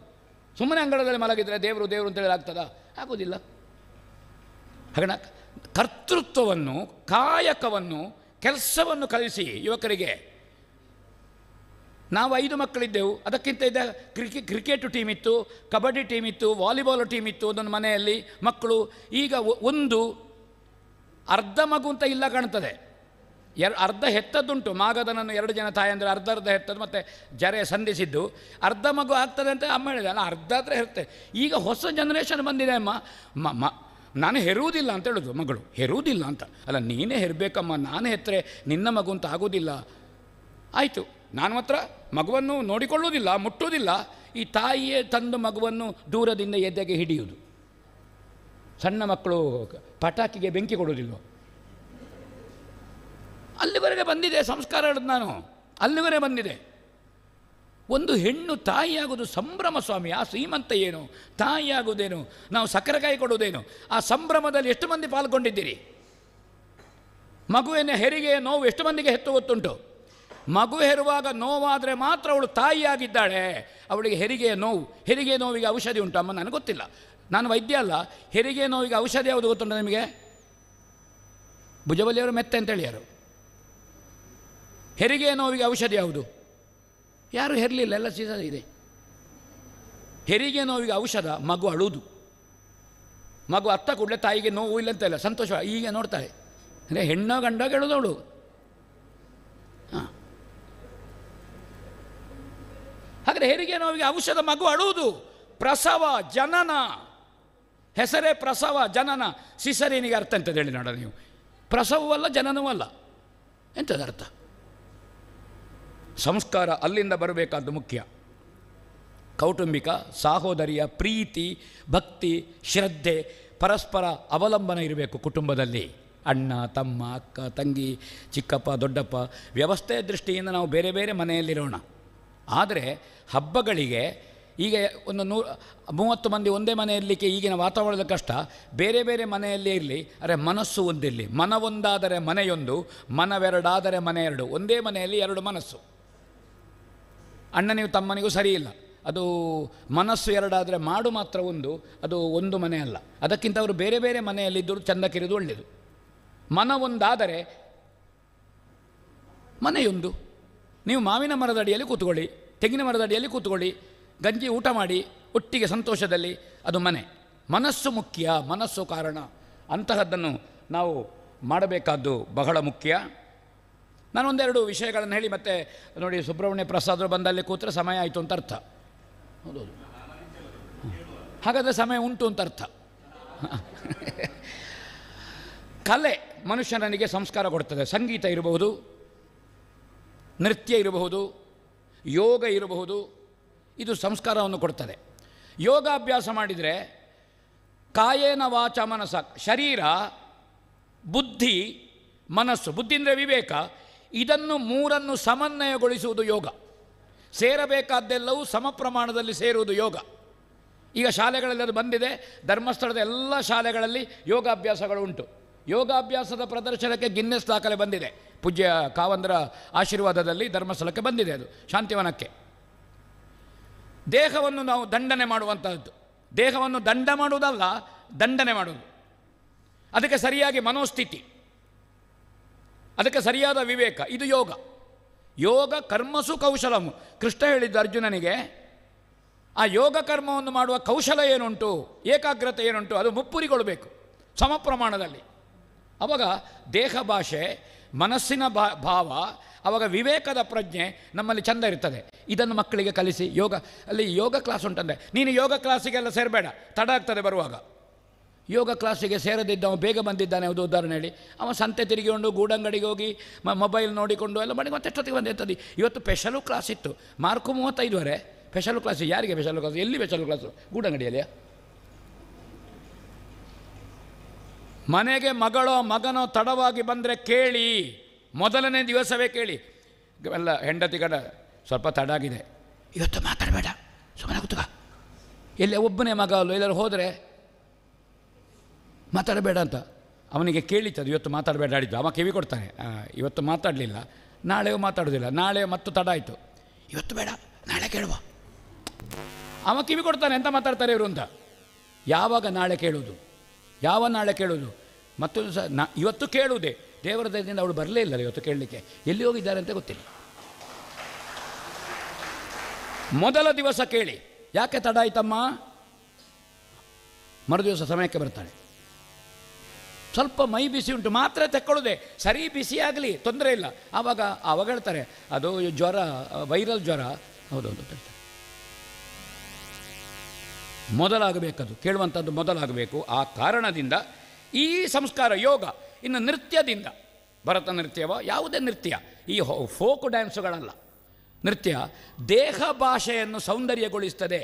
ಶರೀರ ಸೌಂದರ್ಯದಿಂದ ಮನಸ್ಸು ಸೌಂದರ್ಯ, ಮನಸ್ಸು ಸೌಂದರ್ಯದಿಂದ ವಿವೇಕ ಸೌಂದರ್ಯ. ಆವಾಗ ಒಳ್ಳೆ ಜ್ಞಾನ, ಮೃದುವಾದ ಮನಸ್ಸು ಇದು ಸಿಗ್ತದೆ. ಅದನ್ನು ಯುವಕರಿಗೆ ಕಲಿಸಿ. ಕಲೆ ಈಗ ಒಂದು ಶಿಲೆಯಲ್ಲಿಯೋ ಅಥವಾ ಶಿಲ್ಪದಲ್ಲಿಯೋ ಕಾಷ್ಟದಲ್ಲಿಯೋ ಕಲ್ಲಿನಲ್ಲಿಯೋ ಸ್ವಸ್ತಿಕದಲ್ಲಿಯೋ ಕಲಶದಲ್ಲಿಯೋ ದೇವರು ಹೇಗಿದೆ? ದೇವರು ಕಲಾಯುಕ್ತ. ನಾವು ಹೇಳ್ತೇವೆ ಕೆಲವು ಅದರಲ್ಲಿ ಕಲೆ ಇಲ್ಲ ಅಂದರೆ ಕಸ ಇಲ್ಲ ಅಂತಲ್ಲ, ದೇವರ ಸಾನ್ನಿಧ್ಯ ಇಲ್ಲ. ಸಾನ್ನಿಧ್ಯ ಬರುವುದನ್ನು ಕಲಾಯುಕ್ತ ಅಂತ ಹೇಳೋದು ನಾವು. ಕಲೆಯಲ್ಲಿ ಸಾನ್ನಿಧ್ಯ ಇದೆ, ಕಲಾಯುಕ್ತ, ಅದು ಭಗವತ್ ಸಾನ್ನಿಧ್ಯ. ಆ ಕಾರಣದಿಂದ ಅದು ಡ್ಯಾನ್ಸಿಗೆ ಮಾರ್ಯಾರೆ ಮಾರ್ಕು ಕಡಿಮೆ ಆಗ್ತದೆ, ಡ್ಯಾನ್ಸಿಗೆ ಹೋಗದೇ ಇದ್ದವನಿಗೆ ಮಾರ್ಕು ಹೆಚ್ಚು ಸಿಕ್ಕಿದೆ ಅಂತ ನಿಮಗೆ ಯಾರು ಹೇಳಿದ್ದು? ಹಾಗೆ ಹೋದಾಗ ಅವನ ವಿವೇಕ, ಅವನ ಮನಸ್ಸು, ಅವನ ದೈಹಿಕ ಕ್ಷಮತೆಯಿಂದಾಗಿ ಅವ ಒಳ್ಳೆ ಮಾರ್ಕು ತೆಗಿತಾನೆ. ಶರೀರವೂ ಬೇಕಲ್ಲ, ಒಳ್ಳೆ ಓದಬೇಕು ಬರಿಬೇಕು ಅಂತಾರೆ. ಶರೀರವು ದೇಹ ಸ್ಥಿತಿಯೂ ಹಾಗಿರಬೇಕು. ಕಲೆಯನ್ನು ಪ್ರವೇಶ ಮಾಡಿದರೆ ದೇಹ ಸ್ಥಿತಿ ಇರ್ತದೆ. ಕಲೆ ಮನುಷ್ಯನನ್ನು ಮೃದುಗೊಳಿಸ್ತದೆ. ನಾನು 2-3 ಉದಾಹರಣೆ ಹೇಳ್ತೇನೆ. ಭರತಾಗಮನದ ಪ್ರಸಂಗ ಉಂಟು ಯಕ್ಷಗಾನದಲ್ಲಿ. ನಮ್ಮ ಮೇಳದ ಮ್ಯಾನೇಜರ್ಗಳು ಕೂತಿದ್ದಾರೆ. ಅಲ್ಲಿ ತಾಯಿಯಿಂದ ಭರತನಿಗೆ ರಾಜ್ಯ ಬಂದಿತ್ತು ಅಯೋಧ್ಯೆಯಲ್ಲಿ. ರಾಮ ರಾಜ್ಯ ತ್ಯಾಗ ಮಾಡಿ ಕಾಡಿಗೆ ಹೋಗಿದ್ದಾನೆ. ಚಿತ್ರಕೂಟದಲ್ಲಿ ಎದುರೆದುರಾಗ್ತಾರೆ. ಭರತ ಹೇಳ್ತಾನೆ, ಅಣ್ಣ ನೀನು ಬರಬೇಕು, ರಾಜ್ಯ ನಿನ್ನದ್ದು, ನನಗೆ ಬೇಡ ಅಂತ. ತನ್ನ ರಾಜ್ಯವನ್ನು ನನಗೆ ಬೇಡ ಅಣ್ಣ ನೀ ತೆಕ್ಕೊಳ್ಬೇಕು ಅಂತ ಹೇಳುವ ಭರತ, ಹಿರಿತನ ಉಂಟು, ತಮ್ಮ ಕೊಡ್ತಾ ಇದ್ದಾನೆ, ಆದರೂ ಪಿತೃವಾಕ್ಯ ಪರಿಪಾಲ, ನನಗೆ ರಾಜ್ಯ ಬೇಡ ಅಂತ ಹೇಳುವ ರಾಮ. ತಮ್ಮನಿಗೂ ಬೇಡ ಅಣ್ಣನಿಗೂ ಬೇಡ. ಈಗ ತಮ್ಮ ಬೇಡ ಅಣ್ಣ, ಹೌದಾ ನಾ ಮೊದಲೇ ಬೇಲಿ ಹಾಕಿ ಒಳಗಾಕಿದ್ದೇನೆ, ಬೇಡ ಅಲ್ವೋ, ಹಾಗಾದ್ರೆ ನೀನು ಯಾವಾಗ ಹೋಗ್ತೀಯ ಅಂತ ಕೇಳುವ ಇರುವುದು. ಇಬ್ಬರು ರಾಜ್ಯ ಬೇಡ ಹೇಳುವ ಅಣ್ಣ ತಮ್ಮಂದರು. ಇದು ಆದರ್ಶ. ರಾಮಾಯಣ ಯಾಕೆ ಆದರ್ಶ? ಇಬ್ಬರಿಗೂ ಅಧಿಕಾರ ಬೇಡ. ಈಗ ಅಪ್ಪ ಮುಖ್ಯಮಂತ್ರಿ, ಮಗನನ್ನು ಮುಖ್ಯಮಂತ್ರಿ ಮಾಡಲಿಕ್ಕೆ ಟ್ರೈ ಮಾಡೋದು, ಮೊಮ್ಮಗನನ್ನು ಮುಖ್ಯಮಂತ್ರಿ ಮಾಡಲಿಕ್ಕೆ ಟ್ರೈ ಮಾಡೋದು, ಅದು ಆಗದಿದ್ದರೆ ಉಪಮುಖ್ಯಮಂತ್ರಿ ಮಾಡೋದು ಅವನನ್ನು. ಅದೊಂದು ಕುಟುಂಬಕ್ಕೆ ಸೀಮಿತ ಅವರ ಅಧಿಕಾರ. ಪ್ರಜಾಪ್ರಭುತ್ವದಲ್ಲಿ ಬೇರೆ ಯಾರಿಗಿಲ್ವೋ? ಯಾವುದು ಬಡೀರಿ, ನಿಮಗೆ ಬಡಿಬೇಕು ಯಾವುದಕ್ಕೆ ಅಂತಲೇ ಗೊತ್ತಿಲ್ಲ. ಬಹುಶಃ ನೀವು ಯಾವುದೋ ಕುಟುಂಬದಿಂದ ಹೋಗ್ತಾ ಇದ್ದೀರಿ, ಹೋಗಲಿ. ಇದನ್ನು ಅಣ್ಣ ತಮ್ಮಂದನ್ನು ನೋಡಿದ್ರಂತೆ ವ್ಯಾಜ್ಯ ಇರುವವರು. ಭರತಾಗಮನ ಪ್ರಸಂಗವನ್ನು, ಇದು ಆದಂಥ ಘಟನೆ ಹೇಳುದು ಸರ್ ನಾನು. ಕೋರ್ಟಿನಲ್ಲಿತ್ತು ವ್ಯಾಜ್ಯ, 2 ತೆಂಗಿನ ಮರದ ವಿಷಯ. ಆ ವ್ಯಾಜ್ಯ ಮನೆಯಲ್ಲಿ ಮುಗೀತಲ್ಲ ಭರತಾಗಮನ ಪ್ರಸಂಗ ನೋಡಿ. ಹಾಗಾದರೆ ಒಂದು ಬಯಲಾಟದ ಕತೆ ಎಷ್ಟು ಪ್ರಭಾವ ಅಂತ ನೋಡಿ ನೀವು. ಬಂದು ನೇರ ಅಣ್ಣ ತಮ್ಮನಲ್ಲಿಗೆ ಹೋದ. ರಾಮ ಕೊನೆಗೆ ಹೇಳ್ತಾನೆ, ಇಲ್ಲ ನನಗೆ ಬೇಡ, ನಾನು 14 ವರ್ಷ ಕಾಡಿನ, ಇಲ್ಲಣ್ಣ ನೀನು ನನಗೆ ರಾಜ್ಯವನ್ನು ತೆಕ್ಕೊಳ್ಳೋದಿದ್ದರೆ ನಾನು ಪ್ರಾಯೋಪವೇಶ ಮಾಡ್ತೇನೆ. ಹೌದಾ, ಹಾಗಾದರೆ 14 ವರ್ಷ ಬಂದ ಮೇಲೆ ನಾನು ತೆಕ್ಕೊಳ್ತೇನೆ. ಆಯಿತು. ಅದಕ್ಕೆ ಪಾದುಕೆಯನ್ನು, ಸ್ವರ್ಣ ಪಾದುಕೆಯನ್ನು ಕೊಟ್ಟ, ಅದನ್ನು ಇಟ್ಟುಕೊಂಡು ಹೋದ. ಆ ಪಾದುಕೆ ಸಿಂಹಾಸನದಲ್ಲಿಟ್ಟರು. ಜನರಲ್ಲಿ ಮಹಾರಾಜ ಇರಲಿಲ್ಲ. ಭರತ ಜುಟ್ಟು ಕಟ್ಟಿ ನಂದಿಗ್ರಾಮದಲ್ಲಿ ತಪಸ್ಸು ಮಾಡಿದ, ಅಣ್ಣನಿಗಿಲ್ಲದ್ದು ನನಗೆ ಬೇಡ ಅಂತ. ಪಾದುಕೆಯನ್ನು ಇಟ್ಟಾವಾಗ 14 ವರ್ಷ ತಮ್ಮನ್ನು ತಾವೇ ಆಳಿಕೊಂಡ ದೇಶ ಇದ್ದರೆ ಜಗತ್ತಿನಲ್ಲಿ ಭಾರತ ಮಾತ್ರ, ಅದು ರಾಮರಾಜ್ಯ. ಯಾಕೆ ಬಂತು? ಆ ರಾಮ ಲಕ್ಷ್ಮಣರಿಗೆ ದಶರಥ ಕೊಟ್ಟ ಸಂಸ್ಕಾರ, ವಸಿಷ್ಠರು ಕೊಟ್ಟ ಸಂಸ್ಕಾರ, ಅವರ ಯುವ ಜನತೆಯನ್ನು ತಯಾರು ಮಾಡಿದ ರೀತಿ. ಆವಾಗ ಯುವಕರು, ಅವರು ದೊಡ್ಡ ಪ್ರಾಯ ಆಗಲಿಲ್ಲ, ವರ್ಷ 20 ಆಗಲಿಲ್ಲ, 15-12ನೇ ವರ್ಷದಲ್ಲಿ ರಾಮ ಯಜ್ಞ ಸಂರಕ್ಷಣೆ ಮಾಡಿದ್ದಾಳೆ. ಮುರಿದು ಬಿದ್ದಂತಹ ದಾಂಪತ್ಯ ಗೌತಮ ಅಹಲ್ಯದ್ದು. ರಾಮ 12 ವರ್ಷ, ದಾಂಪತ್ಯ ಏನು ಅಂತ ಗೊತ್ತಿಲ್ಲದ ಪ್ರಾಯ ಅದು. ಆ ದಂಪತಿಗಳನ್ನು ಒಂದು ಮಾಡಿದ್ರಲ್ಲ, ಆ ಯುವಕನಿಗೆ ಕೊಟ್ಟ ಸಂಸ್ಕಾರ ಏನು ಸರ್ ಅದು ರಾಮಾಯಣದಲ್ಲಿ? ರಾಮನಿಗೆ ಕೊಟ್ಟ ಸಂಸ್ಕಾರ. ಆ ರಾಮನನ್ನು ಕಂಡು ಅಹಲ್ಯೆ ಪಾದಕ್ಕೆ ಬೀಳ್ತಾಳೆ. ಎಷ್ಟೋ ಶತಮಾನದ ಹಿಂದಿನ ಅಹಲ್ಯೆ ರಾಮನಿಗೆ ವಯಸ್ಸು ಕಡಿಮೆ ಅಂತ ನೋಡಲಿಲ್ಲ, ಸಂಸ್ಕಾರಕ್ಕೆ ನಮಸ್ಕರಿಸಿದ್ಲು. ಸಂಸ್ಕಾರಕ್ಕೆ ನಮಸ್ಕರಿಸಿದ್ಲು. ಒಬ್ಬನ ಯೋಗ್ಯತೆ ಇರುವುದು ವಯಸ್ಸಿನಿಂದ ಅಲ್ಲ, ಅವನ ಸಂಸ್ಕಾರದಿಂದ ಉಂಟು. ಆ ವ್ಯಾಜ್ಯ ಮುಗೀತಲ್ಲ. ಕೋರ್ಟಿನಿಂದ ವಕೀಲರ ಹತ್ರ ಹೇಳಿದ್ರಂತೆ, ನಾವು ಕೇಸು ಹಿಂದೆ ತಗೊಂಡಿದ್ದೇವೆ, ನಾವು ಅಣ್ಣ ತಮ್ಮಂದರು ಸರಿಯಾದೆ, 1 ತೆಂಗಿನ ಮರ ನಿನಗೆ, 1 ತೆಂಗಿನ ಮರ ನನಗೆ, ಮುಗೀತಲ್ಲ. ಮತ್ತು 20 ವರ್ಷ ಹೋದರೆ ತೆಂಗಿನ ಮರ ಸಾಯ್ತಿತ್ತು, ಇಲ್ಲದಿದ್ದರೆ ಇವರು ಸಾಯ್ತಿದ್ರು. ಒಂದು ಏಕಾದಶಿ ವೃತ ಮಹಾತ್ಮೆ ಅಂತ ಉಂಟು, ರುಕ್ಮಾಂಗದ ಚರಿತ್ರೆ ಅಂತ. ಏಕಾದಶಿ ವೃತ ಮಹಾತ್ಮೆಯ ಕಥೆ. ಆ ಕಥೆಯನ್ನು ನೋಡಿ, ಏಕಾದಶಿ ವೃತವನ್ನು ಆರಂಭಿಸಿದ ಕುಟುಂಬ ಉಂಟು. ಹಾಗಾದರೆ ಕಲೆ ಎಷ್ಟು ಪ್ರಭಾವ ಅಂತ ನೀವು ಆಲೋಚನೆ ಮಾಡಿ. ಅವರು ಏಕಾದಶಿ ವೃತ ಆರಂಭ ಮಾಡಿದರು. ಆ ಕಥೆಯನ್ನು ನೋಡಿ. ಹರಿಶ್ಚಂದ್ರ ನಾಟಕ ನೋಡಿ ಸತ್ಯವನ್ನು ಅನುಷ್ಠಾನ ಮಾಡಿದವರಿದ್ದಾರೆ. ಹಾಗೆ ಒಂದು ಕಲೆ ಸಂಸ್ಕಾರ ಕೊಡ್ತದೆ. ಎಷ್ಟು ಜನ ಮಕ್ಕಳು, ಯುವಕರು ಕಲೆಯ ಇದು ಭರತನಾಟ್ಯ, ಸಂಗೀತ, ಯಕ್ಷಗಾನ, ನಮ್ಮ ಜಾನಪದ ಕೋಲಾಟಗಳ ಅಥವಾ ನಾಟಕ ನೋಡಲಿಕ್ಕೆ ಎಷ್ಟು ಜನ ಯುವಕರಿದ್ದಾರೆ? ಮಹಿಳಾ ಡ್ಯಾನ್ಸ್ ಆದರೆ ಯುವಕರಿದ್ದಾರೆ. ಯಕ್ಷಗಾನದ ಕಲಾವಿದರಿಗೆ ಚಹಾ ಕೊಡಲಿಕ್ಕೆ ಇರುವುದಿಲ್ಲ. ನಾಳೆ ಭರತನಾಟ್ಯ ಮಹಿಳೆಯರದು, ಹೌದಾ? ಅವರಿಗೆ ಒಬ್ಬೊಬ್ಬರಿಗೆ ಚಹಾ ಕೊಡಲಿಕ್ಕೆ 4 ಜನ ಇರ್ತಾರೆ. ಆ ಕಾರಣದಿಂದ ಕಲೆ ಮನುಷ್ಯನನ್ನು, ಮಕ್ಕಳಿಗೆ ಬಾಲ್ಯದಿಂದ ಅದಕ್ಕೆ ಕರ್ಕೊಂಡೋಗಿ, ಎಲ್ಲಿಗೆ ಹೋಗಬೇಡಿ, ಯಾವುದಕ್ಕೂ ಹೋಗಲಿಕ್ಕಿಲ್ಲ ಅಲ್ಲ, ಎಲ್ಲದಕ್ಕೂ ಹೋಗಬೇಕು. ಕೆಸರು ಗದ್ದೆ ಓಟಕ್ಕೆ ಹೋಗಿ ಮಗುವಿಗೆ ಕೆಸರಾಗಲಿ, ಗೊತ್ತಾಗ್ತದೆ ಅದಕ್ಕೆ. ಬಿದ್ದರೆ ಮನೆಯಲ್ಲಿ ಬಿದ್ದ ಕೂಡಲೇ ಅಮ್ಮ ಓಡಿ ಬಂದು ಹಿಡ್ಕೊಂಡು ಅವಳನ್ನು 4 ಸಲ ಬೀಳಲಿ, ಮೊಣಕಾಲಿಗೆ ಪೆಟ್ಟಾಗಲಿ, ರಕ್ತ ಬರಲಿ, ತನ್ನ ಮೈಯ ರಕ್ತದ ಬಣ್ಣ ಕೆಂಪು ಅಂತ ಗೊತ್ತಾಗಲಿ, ಆವಾಗ ಇನ್ನೊಬ್ಬನಿಗೆ ಗಾಯ ಮಾಡುವುದಿಲ್ಲವ. ಯಾಕೆ? ನನ್ನ ರಕ್ತ ಕೆಂಪು ಗೊತ್ತಿಲ್ಲದವ ಇನ್ನೊಬ್ಬನಿಗೆ ಗಾಯ ಮಾಡ್ತಾನೆ, ಅವನಿಗೆ ರಕ್ತದ ಬಣ್ಣ ಗೊತ್ತಿಲ್ಲ. ಮೊಣಕಾಲು ಇದರಲ್ಲಿ ರಕ್ತ ಬಾರದೆ ಸೈಕಲ್ ಕಲೀಲಿಕ್ಕೆ ಆಗುವುದಿಲ್ಲ ಮರ್ಯಾರೆ. ಆ ಮಗು ಬಿದ್ದು ಮಾತಾಡೋದಿಲ್ಲ. ಮಗು ಅಮ್ಮ ಇಲ್ಲ ಎತ್ತಲಿಕ್ಕೆ, ಮುದ್ದು ಮಾಡಲಿಕ್ಕಿಲ್ಲ, ಅದು ಬೀಳ್ತದೆ. ಅತ್ತಿತ್ತಲೇ ನೋಡ್ತದೆ, ಎದ್ದು ಅದರಷ್ಟಕ್ಕೆ ಹೀಗೆ ಮಾಡಿಕೊಂಡು ಹೋಗ್ತದೆ. ಓಡಿ ಬಂದು ಅಮ್ಮನೋ ಅಪ್ಪನೋ ಬಂದರೆ ಅದು ಬಿದ್ದು ಏನಾಗಲಿಲ್ಲ ಹೇಳ್ತದೆ. ಅದು ಶಾಲೆಯಲ್ಲಿ ಬಿದ್ದು ರಕ್ತ ಬರ್ತದೆ, ಮಗು ಹೇಳ್ತಾಳೆ, ಅಮ್ಮನೇ ಕೇಳೋದು, ಎಂತ ಎಲ್ಲಿ ಬಿದ್ದದ್ದು? ಏನಾಗಲಿಲ್ಲ, ಮರುದಿವಸ ಶಾಲೆಗೆ ಹೋಗ್ತೇನೆ. ಇದನ್ನು ಕಲಿಸಿ, ಇದು ಯುವಕರನ್ನು ತಯಾರು ಮಾಡೋದು. ಬಿದ್ದಿದ್ಯಾ, ಇನ್ನು 1 ವಾರ ಎಲ್ಲಿಗೆ ಹೋಗಬೇಡ. ಆ ಮಗು ಎಲ್ಲಿಗೂ ಹೋಗೋದಿಲ್ಲ, ಮನೆಯಲ್ಲೇ ಬಿದ್ದುಕೊಂಡಿರ್ತಾರೆ. ನಾವು ಮನೆಗೆ ಬಂದು ಅಂಗಿ ತೆಗಿತಿರ್ಲಿಲ್ಲ ಮರೆಯರೆ ಶಾಲೆಯಿಂದ. ಯಾಕೆ ಅಂಗಿ ತೆಗಿತಿರ್ಲಿಲ್ಲ? ನಮ್ಮ ಅಧ್ಯಾಪಕರು ಬೆತ್ತದಲ್ಲಿ ಹೊಡೆದ ಗಾಯ ಇರ್ತಿತ್ತು, ಅಪ್ಪ ನೋಡ್ತಿದ್ರು, ಎಂಥದ್ದು ಗಾಯ ಅದು, ಪುನಃ ಅವರು ಹೊಡಿತಿದ್ರು ಮಲ್ಲಿಗೆ ಬಳ್ಳಿಯಲ್ಲಿ. ಯಾಕೆ? ಬೇಡದೇ ಇದ್ದದ್ದು ಮಾಡಿದ್ದೀನಿ, ನೀನು ಸುಮ್ಮನೆ ಬೆಟ್ಟು ಇದ್ದದ್ದಲ್ಲ, ನಾಳೆಯಿಂದ ಮಾಡಬೇಡದ್ದು ಅವರದ್ದು ಬೆಟ್ಟು. ಮತ್ತು ಇದು ಉಪಶಮನ ಅಲ್ಲ, ಪೆಟ್ಟಿನ ಮೇಲೆ ಬೆಟ್ಟೆ. ಹಾಗೆ ಅಂಗಿ ತೆಗಿತಿರ್ಲಿಲ್ಲ ನಾವು, ರಾತ್ರಿ ಆಗದ ಮೇಲೆ ಅಂಗಿ ತೆಗೆದು, ಯಾಕೆ? ಗಾಯ ಗೊತ್ತಾಗ್ತದೆ. ಇದು ಸಂಸ್ಕಾರ ಆಗಬೇಕಾದ್ದು ಯುವಕರಿಗೆ. ಈ ಸಂಸ್ಕಾರವನ್ನು ಕೊಡಿ. ಇದನ್ನು ಕ್ಷೇತ್ರ ಮಾಡಿದೆ. PUCಯಲ್ಲಿ ಫೈಲ್ ಆಯಿತು, ಒಳ್ಳೆ ಮಾರ್ಕ್ ಇತ್ತು. ದಿಕ್ಕು ಇಡಬೇಡಿ, ಹೋಗಿ ರುಡ್ ಸೆಟ್ಟಿಗೆ ಕಾವಂದರು ಮಾಡಿದ್ದಾರೆ. ಉದ್ಯೋಗ ತರಬೇತಿ. ಇವತ್ತು ರುಡ್ ಸೆಟ್ಟಿನಲ್ಲಿ ಉದ್ಯೋಗ ತರಬೇತಿಯಲ್ಲಿ ಹೋಗಿ ಆಗಿದ್ದಾರೆ. ಅವರು PUCಯಲ್ಲಿ ಫೈಲ್ ಆದರು, ಇಂಜಿನಿಯರಿಂಗ್ಗೆ ಹೋಗ್ಲಿಕ್ಕೆ ಆಗಲಿಲ್ಲ. ಅವನ ಜೊತೆಗಿದ್ದವ ರ್ಯಾಂಕು ತೆಕ್ಕೊಂಡು ಇಂಜಿನಿಯರಿಂಗ್ಗೆ ಹೋದವನ ತಿಂಗಳ ಸಂಬಳ 80,000 ರೂಪಾಯಿ. ಅವ ಕೋಟ್ಯಾಧಿಪತಿ ಆಗಲಿಲ್ಲ. ಹಾಗಾದರೆ ಯಾವುದರಿಂದ ಆದದ್ದು? ಕೌಶಲ್ಯಾಭಿವೃದ್ಧಿಯನ್ನು ಮಕ್ಕಳಿಗೆ ಹೇಗೆ ಕೊಡಬೇಕು ಯುವಕರಿಗೆ, ಅದನ್ನು ಪೂಜ್ಯ ಕಾವಂದರು ಮಾಡಿದ್ದಾರೆ, ಭಾರತದಾದ್ಯಂತ ಮಾಡಿದ್ದಾರೆ. ಇವತ್ತು ಸಾವಿರ ಮಂದಿ, ಅವ ವೆಳ್ಳರಿರ್ಬೋದು, ಅವ ಒಂದು ಬೇಕರಿ ಮಾಡಿರ್ಬೋದು, ಅವ ಸೈಕಲ್ ರಿಪೇರಿಯಲ್ಲಿರ್ಬೋದು, ಟೈರ್ ಪಂಚಿಂಗ್ ಹಾಕುವ ಇರ್ಬೋದು, ಅವ ಹೋಟೆಲ್ ಇಟ್ಟವ ಇರ್ಬೋದವ, ಅಥವಾ ಊದುಕಡ್ಡೆ ಕಂಪನಿ ಮಾಡಿದವ ಇರ್ಬೋದು, ಸೋಪಿನ ಕಂಪನಿ ಮಾಡಿದವ ಇರ್ಬೋದು. ಕಾವಂದರ ರುಡ್ ಸೆಟ್ಟಿನಲ್ಲಿ ಉದ್ಯೋಗವನ್ನು ಕಲ್ತವ. ಅವ IT ಉದ್ಯೋಗಿಗಳಿಗಿಂತ ಹೆಚ್ಚು ಸಂಪಾದನೆ ಮಾಡ್ತಾನೆ. ಅದು ಯುವಕರಿಗೆ ತುಂಬಬೇಕಾದ ಆತ್ಮವಿಶ್ವಾಸ. ಅದನ್ನು ಧರ್ಮಸ್ಥಳ ತುಂಬಿದೆ. IT ಬೇಕಾ? ಡಾಕ್ಟ್ರ್ ಬೇಕಾ? ಆಯುಷ್ಯ ಇಲ್ಲ, ಸಂಸಾರ ಮಾಡಲಿಕ್ಕಿಲ್ಲ, ಒಂದು ಶ್ರಾದ್ದಕ್ಕೆ ಉಂಡೆ ಚಕ್ಕುಲಿ ತಿನ್ನಲಿಕ್ಕೆ ಹೋಗಲಿಕ್ಕಿಲ್ಲ, ಊರಿನ ಜಾತ್ರೆಗೆ ಹೋಗಲಿಕ್ಕಿಲ್ಲ, ಯಾವುದೂ ಇಲ್ಲ. ಇವ ಗೂಡಂಗಡಿಯವ ಚಹಾ ಮಾಡ್ತಾನೆ, ಬಿಂದಾಸ ತಿರುಗಾಡ್ತಾ ಇರ್ತಾನೆ ಅವ. ಹೌದು, ನಾನು ಮುಂಬೈಯಲ್ಲಿ ಮಟುಂಗದಲ್ಲಿ ವಿಶ್ವೇಶ್ವರಯ್ಯ ಹಾಲ್ನ ಎದುರು ಒಬ್ಬ ಇದು ಪಾವು ಬಾಜಿ ಮತ್ತು ಇದು ಚಹಾ ಮಾರುವ ಒಬ್ಬ ಇದ್ದಾನೆ. ಬ್ರೆಡ್ ಎಲ್ಲ ತಂದು ಮಾರುದವ, ಅಂಬಡೆಲ್ಲ ತಂದು. ಸಂಜೆ 4 ಗಂಟೆಗೆ ಬರ್ತಾನೆ, ರಾತ್ರಿ 11-12 ಗಂಟೆಗೆ ಕ್ಲೋಸ್ ಆಗ್ತದೆ ಗೂಡಂಗಡಿ. ಅವ ಬರುವುದು ಯಾವುದಲ್ಲಿ ಗೊತ್ತುಂಟು ನಿಮಗೆ? ಬರೋದು ಯಾವುದಲ್ಲಿ ಗೊತ್ತುಂಟ?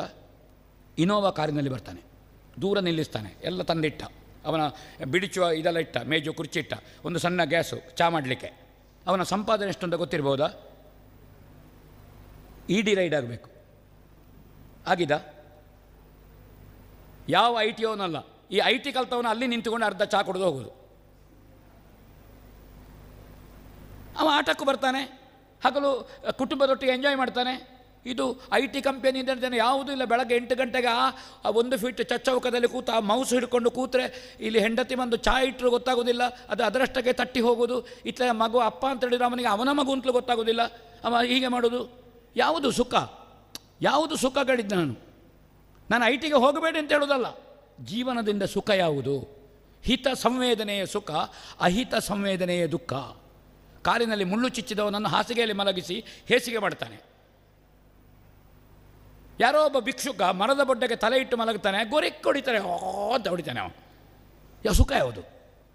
ಕಾಲಿನಲ್ಲಿ ಮುಳ್ಳಿದ್ದುಕೊಂಡು ಹಾಸಿಗೆಯಲ್ಲಿ ಮಲಗೋದು ಸುಖವೋ? ಯಾವುದು ಸುಖ? ಮನುಷ್ಯನನ್ನು ಈ ದಿಕ್ಕಿನಲ್ಲಿ ತಯಾರು ಮಾಡಿ ನೀವು ಯುವಕರನ್ನು. ಎಲ್ಲಿಂದ ತಯಾರಾಗಬೇಕು? ಇನ್ನೂ ತಯಾರಾಗೋದಿಲ್ಲ. ಈಗ ಬದುಕಿದ್ದು ಹೆಚ್ಚು, ಇನ್ನಿರುವುದು ಆಯುಷ್ಯ ಕಡಿಮೆ. ಈ ಜನಾಂಗವನ್ನು, ಯುವ ಜನರನ್ನು ಹೊಟ್ಟೆಯಲ್ಲಿರುವಾಗ ಕೊಟ್ಟ ಸಂಸ್ಕಾರ ಉಂಟು. ಗರ್ಭಾಂಕುರದಿಂದ ತೊಡಗಿದ ಸಂಸ್ಕಾರ, ಅಕ್ಷರಾಭ್ಯಾಸದಿಂದ ತೊಡಗಿ ನೀವು ಪ್ರತಿ ವಿಷಯದಲ್ಲಿ ಮನೆಯ ನಂಬಿಕೆ, ನಡವಳಿಕೆ, ಕುಟುಂಬ ಪದ್ಧತಿ ಪ್ರತಿಯೊಂದು ಕಟ್ಟರ ಕೈಯಲ್ಲಿ ಹಿಡ್ಕೊಳ್ಳಿಕ್ಕಾದ ಮೇಲೆ ನೀವು ಮಗುವಿನ ಉಗುರು ತೆಗಿಲಿಕ್ಕೆ ಹೋಗಬೇಡಿ. ಅದರ ಹತ್ರವೇ ಉಗುರು ತೆಗಿಲಿಕ್ಕೆ ಕಲಿಸಿ. ಇಲ್ಲದಿದ್ದರೆ ಉಗುರು ತೆಗಿಲಿಕ್ಕೆ ಕಲಿಸಿಲ್ಲ, ಇಡೀ ದಿವಸ ಕಚ್ಚಿಕೊಂಡು ಕೂತ್ಕೊಳ್ತದೆ ಉಗುರನ್ನು. ಉಗುರು ತೆಗಿಲಿಕ್ಕೆ ಕಲಿಸಿ. ಕಟ್ಟರ ಹಿಡಿದು ಕಡಕ ಮಾಡಲಿಕ್ಕೆ 2 ಸಲ ಚರ್ಮಕ್ಕೆ ಪೆಟ್ಟಾಗಿ ರಕ್ತ ಬರಲಿ, ಮರ್ತದ ಸಲ ಸರಿಯಾಗ್ತದೆ ಅದು. ಇದು ಮಗು ಕಾಲು ಗುತ್ತ ಮಾಡೋದು, ಈ ಅಮ್ಮ ಹೋಗಿ ಉಗುರು ತೆಗೆದು, ಅಮ್ಮ ಮಗುವಿನ ಕಾಲು ಗುತ್ತ ಮಾಡಿದ್ದಾನೆ ಉಗುರು ತೆಗಿಲಿಕ್ಕೆ ಅಮ್ಮ ಇರೋದಾ? ಈ ಸಂಸ್ಕಾರವನ್ನು ಕೊಡಿ ತಾಯಂದಿರೇ. ಇದನ್ನು ಮಾಡಬೇಕಾದ್ದು ಮುಖ್ಯ. ನೀವು ಮಕ್ಕಳಿಗೆ ಸಂಸ್ಕಾರ. SKDRDP ರುಡ್ಸೆಟ್ಟಿನಲ್ಲಿ ತಯಾರಾದವರು ಲಕ್ಷಗಟ್ಟಲೆ ಇನ್ಕಮ್ ಟ್ಯಾಕ್ಸ್ ಕಟ್ಟೋರಿದ್ದಾರೆ ಮಾರ್ಯಾರೆ ಇವತ್ತು. ಯಾಕೆ IT ಗೆ ಹೋಗಬೇಕು? ಯಾಕೆ ಇಂಜಿನಿಯರು? ಯಾಕೆ ಮೆಡಿಕಲು? ಯಾಕೆ ಇಂಥದ್ದು? ಯಾಕೆ? ಇದನ್ನು ನೀವು ಮಾಡಬೇಕಾದ ಮುಖ್ಯ. SKDRDP ಸತ್ಯನಾರಾಯಣ ಪೂಜೆ ಕೊಟ್ಟು ಸಂಸ್ಕಾರ ಕೊಟ್ಟದ್ದು. ಎಷ್ಟು ಜನರಿಗೆ ಸಂಸ್ಕಾರ ಕೊಟ್ಟಿತ್ತು ಸಾಮೂಹಿಕವಾಗಿ ನೋಡಿ. ಇವತ್ತು ರಾಜ್ಯದಲ್ಲಿ ಉಂಟು, ಕಾಸರಗೋಡು ಸೇರಿ 30 ಜಿಲ್ಲೆಯಲ್ಲಿ ಉಂಟು, ಪ್ರತಿ ಗ್ರಾಮದಲ್ಲಿ ಉಂಟು, ಪ್ರತಿ ಹೋಬಳಿಯಲ್ಲಿ ಉಂಟು. ಇವತ್ತು SKDRDPಯ ಕ್ಷೇತ್ರದಿಂದ ಹೊರಟದ್ದು ಅದು ಆಲದ ಮರದ ಹಾಗೆ ಹೀಗೆ ವಿಸ್ತರಿಸಿಕೊಂಡು ಹೋಗಿದೆ. ಅದು ಮರದ ಬೇರು ಹೋದಾಗೆ ಹೋಗಿದೆ. ಅದು ಮೂಲೆಗೆ ಹೋಗಿದೆ. ಅದು ಸಂಸ್ಕಾರ ಕೊಟ್ಟಿದೆ. ದೇವರಿಗೆ ಕೈ ಮುಗಿಯುವುದು ಹೇಗೆ ಅಂತ ಹೇಳಿಕೊಟ್ಟಿದೆ. ಅದು ಪ್ರಸಾದ ಸ್ವೀಕರಿಸುವುದು ಹೇಗೆ ಅಂತ ಹೇಳಿಕೊಟ್ಟಿದೆ. ಅದು ಕುಂಕುಮ ಇಡುವುದು ಹೇಗೆ ಅಂತ ಹೇಳಿಕೊಟ್ಟಿದೆ. ಚಂದ ಮಾಡಿ ಉಡುಪು ಮಾಡಿಕೊಂಡು ಹೋಗುವುದು ಹೇಗೆ ಅಂತ ಹೇಳಿಕೊಟ್ಟಿದೆ. ಅದು ಎಷ್ಟು ಜನ ಅಕ್ಷರಾಭ್ಯಾಸ ಇಲ್ಲದವರು ಸ್ವಾಗತ ಮಾಡುವುದನ್ನು ಹೇಳಿಕೊಟ್ಟಿದೆ, ಧನ್ಯವಾದ ಹೇಳುವುದನ್ನು ಹೇಳಿಕೊಟ್ಟಿದೆ. SKDRDP ಕೊಟ್ಟಂತಹ ಸಂಸ್ಕಾರ ಎಷ್ಟು ಜನರಿಗೆ. ಧೈರ್ಯದಿಂದ ಒಂದು 100 ಜನ ಇದ್ದದಲ್ಲಿ ಭಾಷಣ ಮಾಡುವುದನ್ನು ಹೇಳಿಕೊಡಲಿಲ್ವಾ? ಭಾಷಣ ಮಾಡಲಿಕ್ಕೆ ಜನರನ್ನು ಆಮದು ಮಾಡಬೇಕಾ? ಬೇಡಲ್ಲ. ಹಾಗಾದರೆ ಅದಕ್ಕಿಂತ ದೊಡ್ಡ ಸಂಸ್ಕಾರ ಎಂಥದ್ದು? ವ್ಯಷ್ಟಿ, ಸಮಷ್ಟಿ, ಸಮಾಜ, ಈ ಪ್ರಜ್ಞೆಯನ್ನು SKDRDP ಇದು 82ನೇ ಇಸವಿಯಿಂದ ಕೊಡ್ತಾ ಬಂದಿದೆ. ಅದನ್ನು ಕ್ಷೇತ್ರ ಮಾಡಿದೆ. ಜನಜಾಗೃತಿ, ದುಶ್ಚಟ, ಬೇಡದೇ ಇದ್ದದ್ದು ತಿನ್ನುವುದು ಸಣ್ಣ ಪ್ರಾಯದಿಂದ. ತಿಂಡಿ ಮನೆಯಲ್ಲೇ ತಿಂಡಿ ಕೊಡಿ, ಸಂಜೆ ತಿಂಡಿ ಮಾಡಿ ಕರ್ದದ್ದ ಇನ್ನೊಂದ ಮತ್ತೊಂದ ಬೇಕರಿಯಿಂದ ತಂದು ಮಕ್ಕಳಿಗೆ ಹಾಕಿ ತಯಾರು ಮಾಡಿ ಇಡಬೇಡಿ ಸಂಜೆ. ಅಥವಾ ಮಗುವನ್ನು ಶಾಲೆಗೆ ಕಳಿಸೋದು, 11 ಗಂಟೆಗೆ ತಿನ್ನಲಿಕ್ಕೆ ಒಂದು ಪೊಟ್ಟಣ ಉಂಟು, ಕಡಲೆ ಮತ್ತು 2 ರಸ್ಕು ಎಲ್ಲ ಇಟ್ಟು ಕಳಿವೆ. ಮನೆಯಲ್ಲಿ ಮಾಡಿ.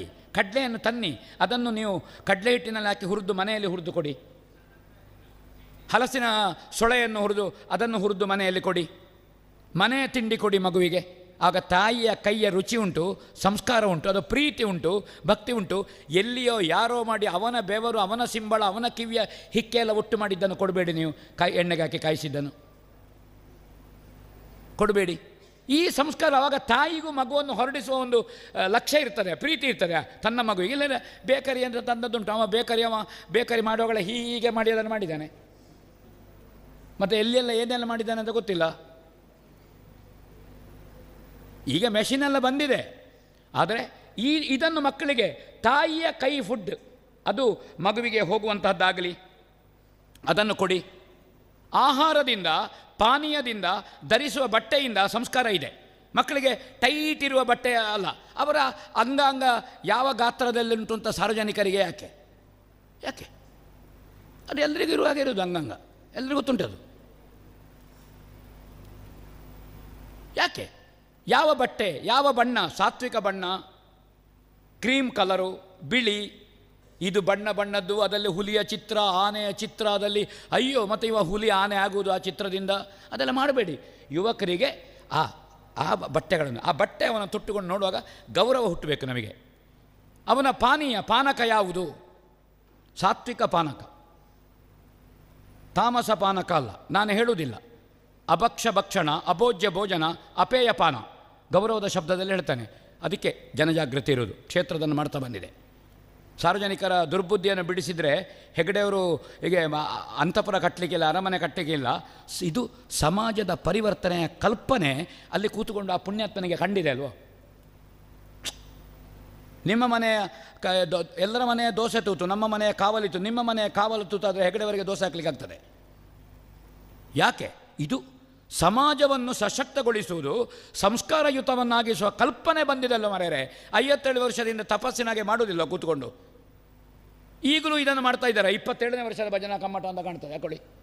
ಹಾಗಾದರೆ ಈ ಕಲ್ಪನೆ, ಈ ತಪಸ್ಸೆಲ್ಲಿ ಉಂಟು? ಈ ಭಜನೆ ಬರೇ ದೇವರ ಭಜನೆ, ಕುಣಿಯುವುದಲ್ಲ. ಡಿ ಜೆಗಳು ಹೋಯಿತು ನೋಡಿ. ನಮ್ಮ ಗಣಪತಿ ಚೌತಿ ಶಾರದೋತ್ಸವದ ಮೆರವಣಿಗೆ ಡಿ ಜೆ ಹೋಗಿ ಭಜನಾ ತಂಡ ಬರಲಿಲ್ವ ಈಗ? ಸಣ್ಣ ಸಣ್ಣ ಮಕ್ಕಳು ಹೆಜ್ಜೆ ಹಾಕಿಕೊಂಡು ಹಾಕೋದು, ಆ ತಾಳಕ್ಕೆ ಎರಡು ಎಂಥದ್ದು ರಿಬ್ಬನ್ನು ಕಟ್ಟಿಕೊಂಡು ಅವರು ಸಮವಸ್ತ್ರದಲ್ಲಿ ಹೋಗುವಾಗ ನಮಗೆ ಎಷ್ಟು ಖುಷಿ ಆಗ್ತದೆ, ಎಷ್ಟು ಸಂತೋಷ ಆಗ್ತದೆ. ಎಲ್ಲಿಂದ ಬಂತು ಈ ಸಂಸ್ಕಾರ? ಇದು ಯುವಕರಲ್ಲಿ ಸಣ್ಣ ಸಣ್ಣ ಮಕ್ಕಳು ಭಜನಾಪಟುಗಳಾದರು, ಭಜಕರಾದರು.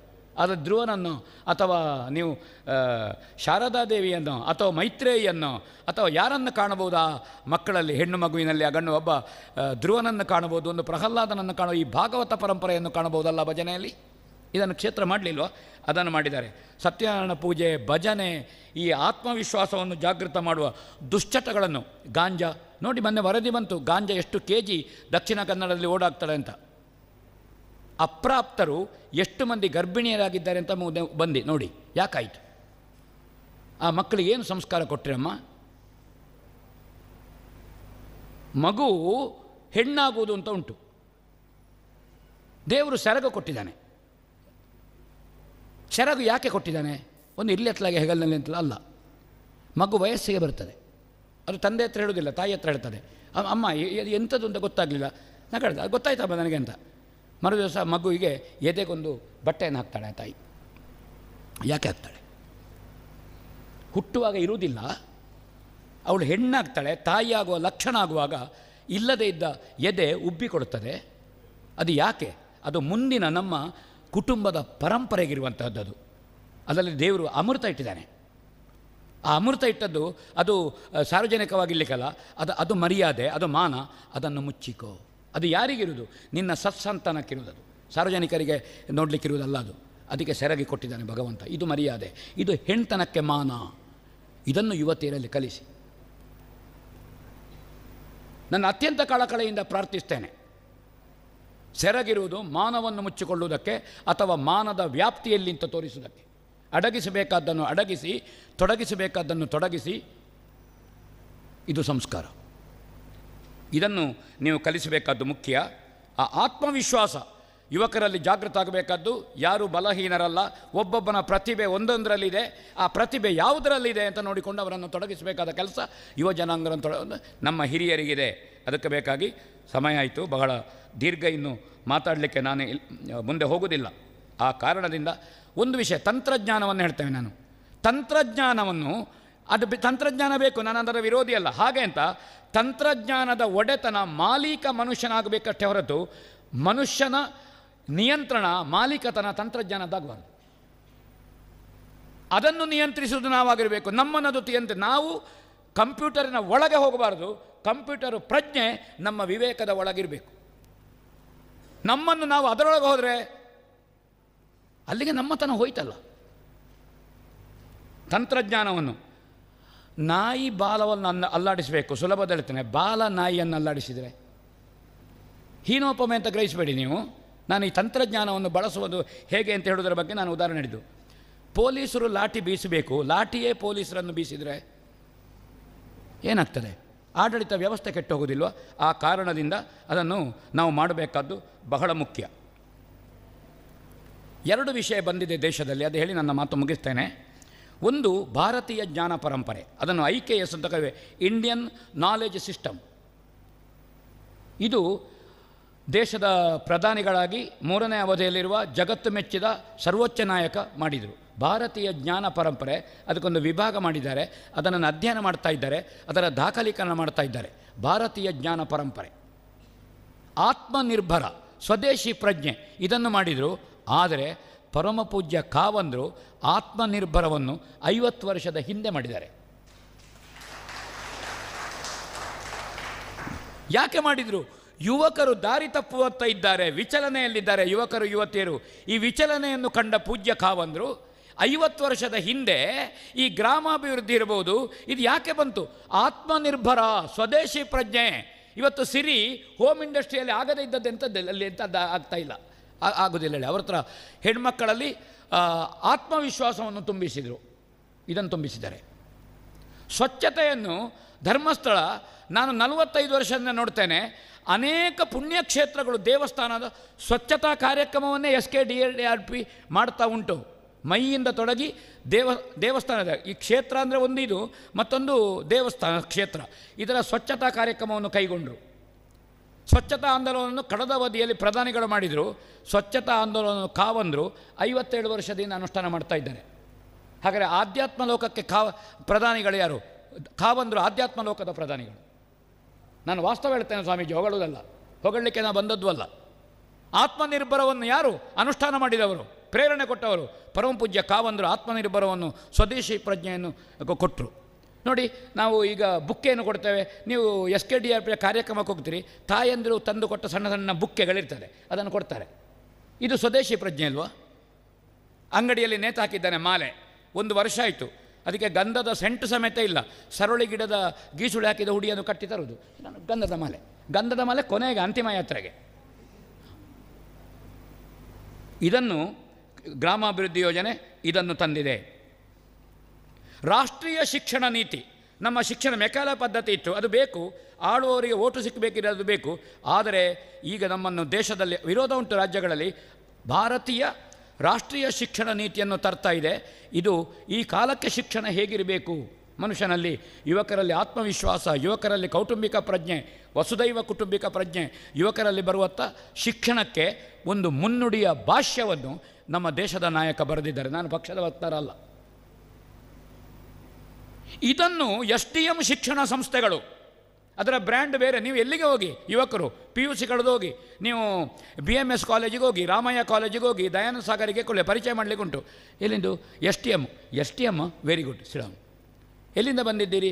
ನಾನು ಪೂಂಜಲಗಟ್ಟೆ ಎಲ್ಲಿ? ಮತ್ತು ಅವ ಕತೆ ಹೇಳುವ ಬೆಳ್ತಂಗಡಿಯಲ್ಲಿ. ಮತ್ತು ಅವನು ಹೇಳ್ತಾನೆ ಬೇಡ ಕೂತ್ಕೊ ಅಂತ. ಹೇಳಲಿಕ್ಕೆ ಇವನಿಗೂ ಗೊತ್ತಿಲ್ಲ ಎಲ್ಲಿಂದ.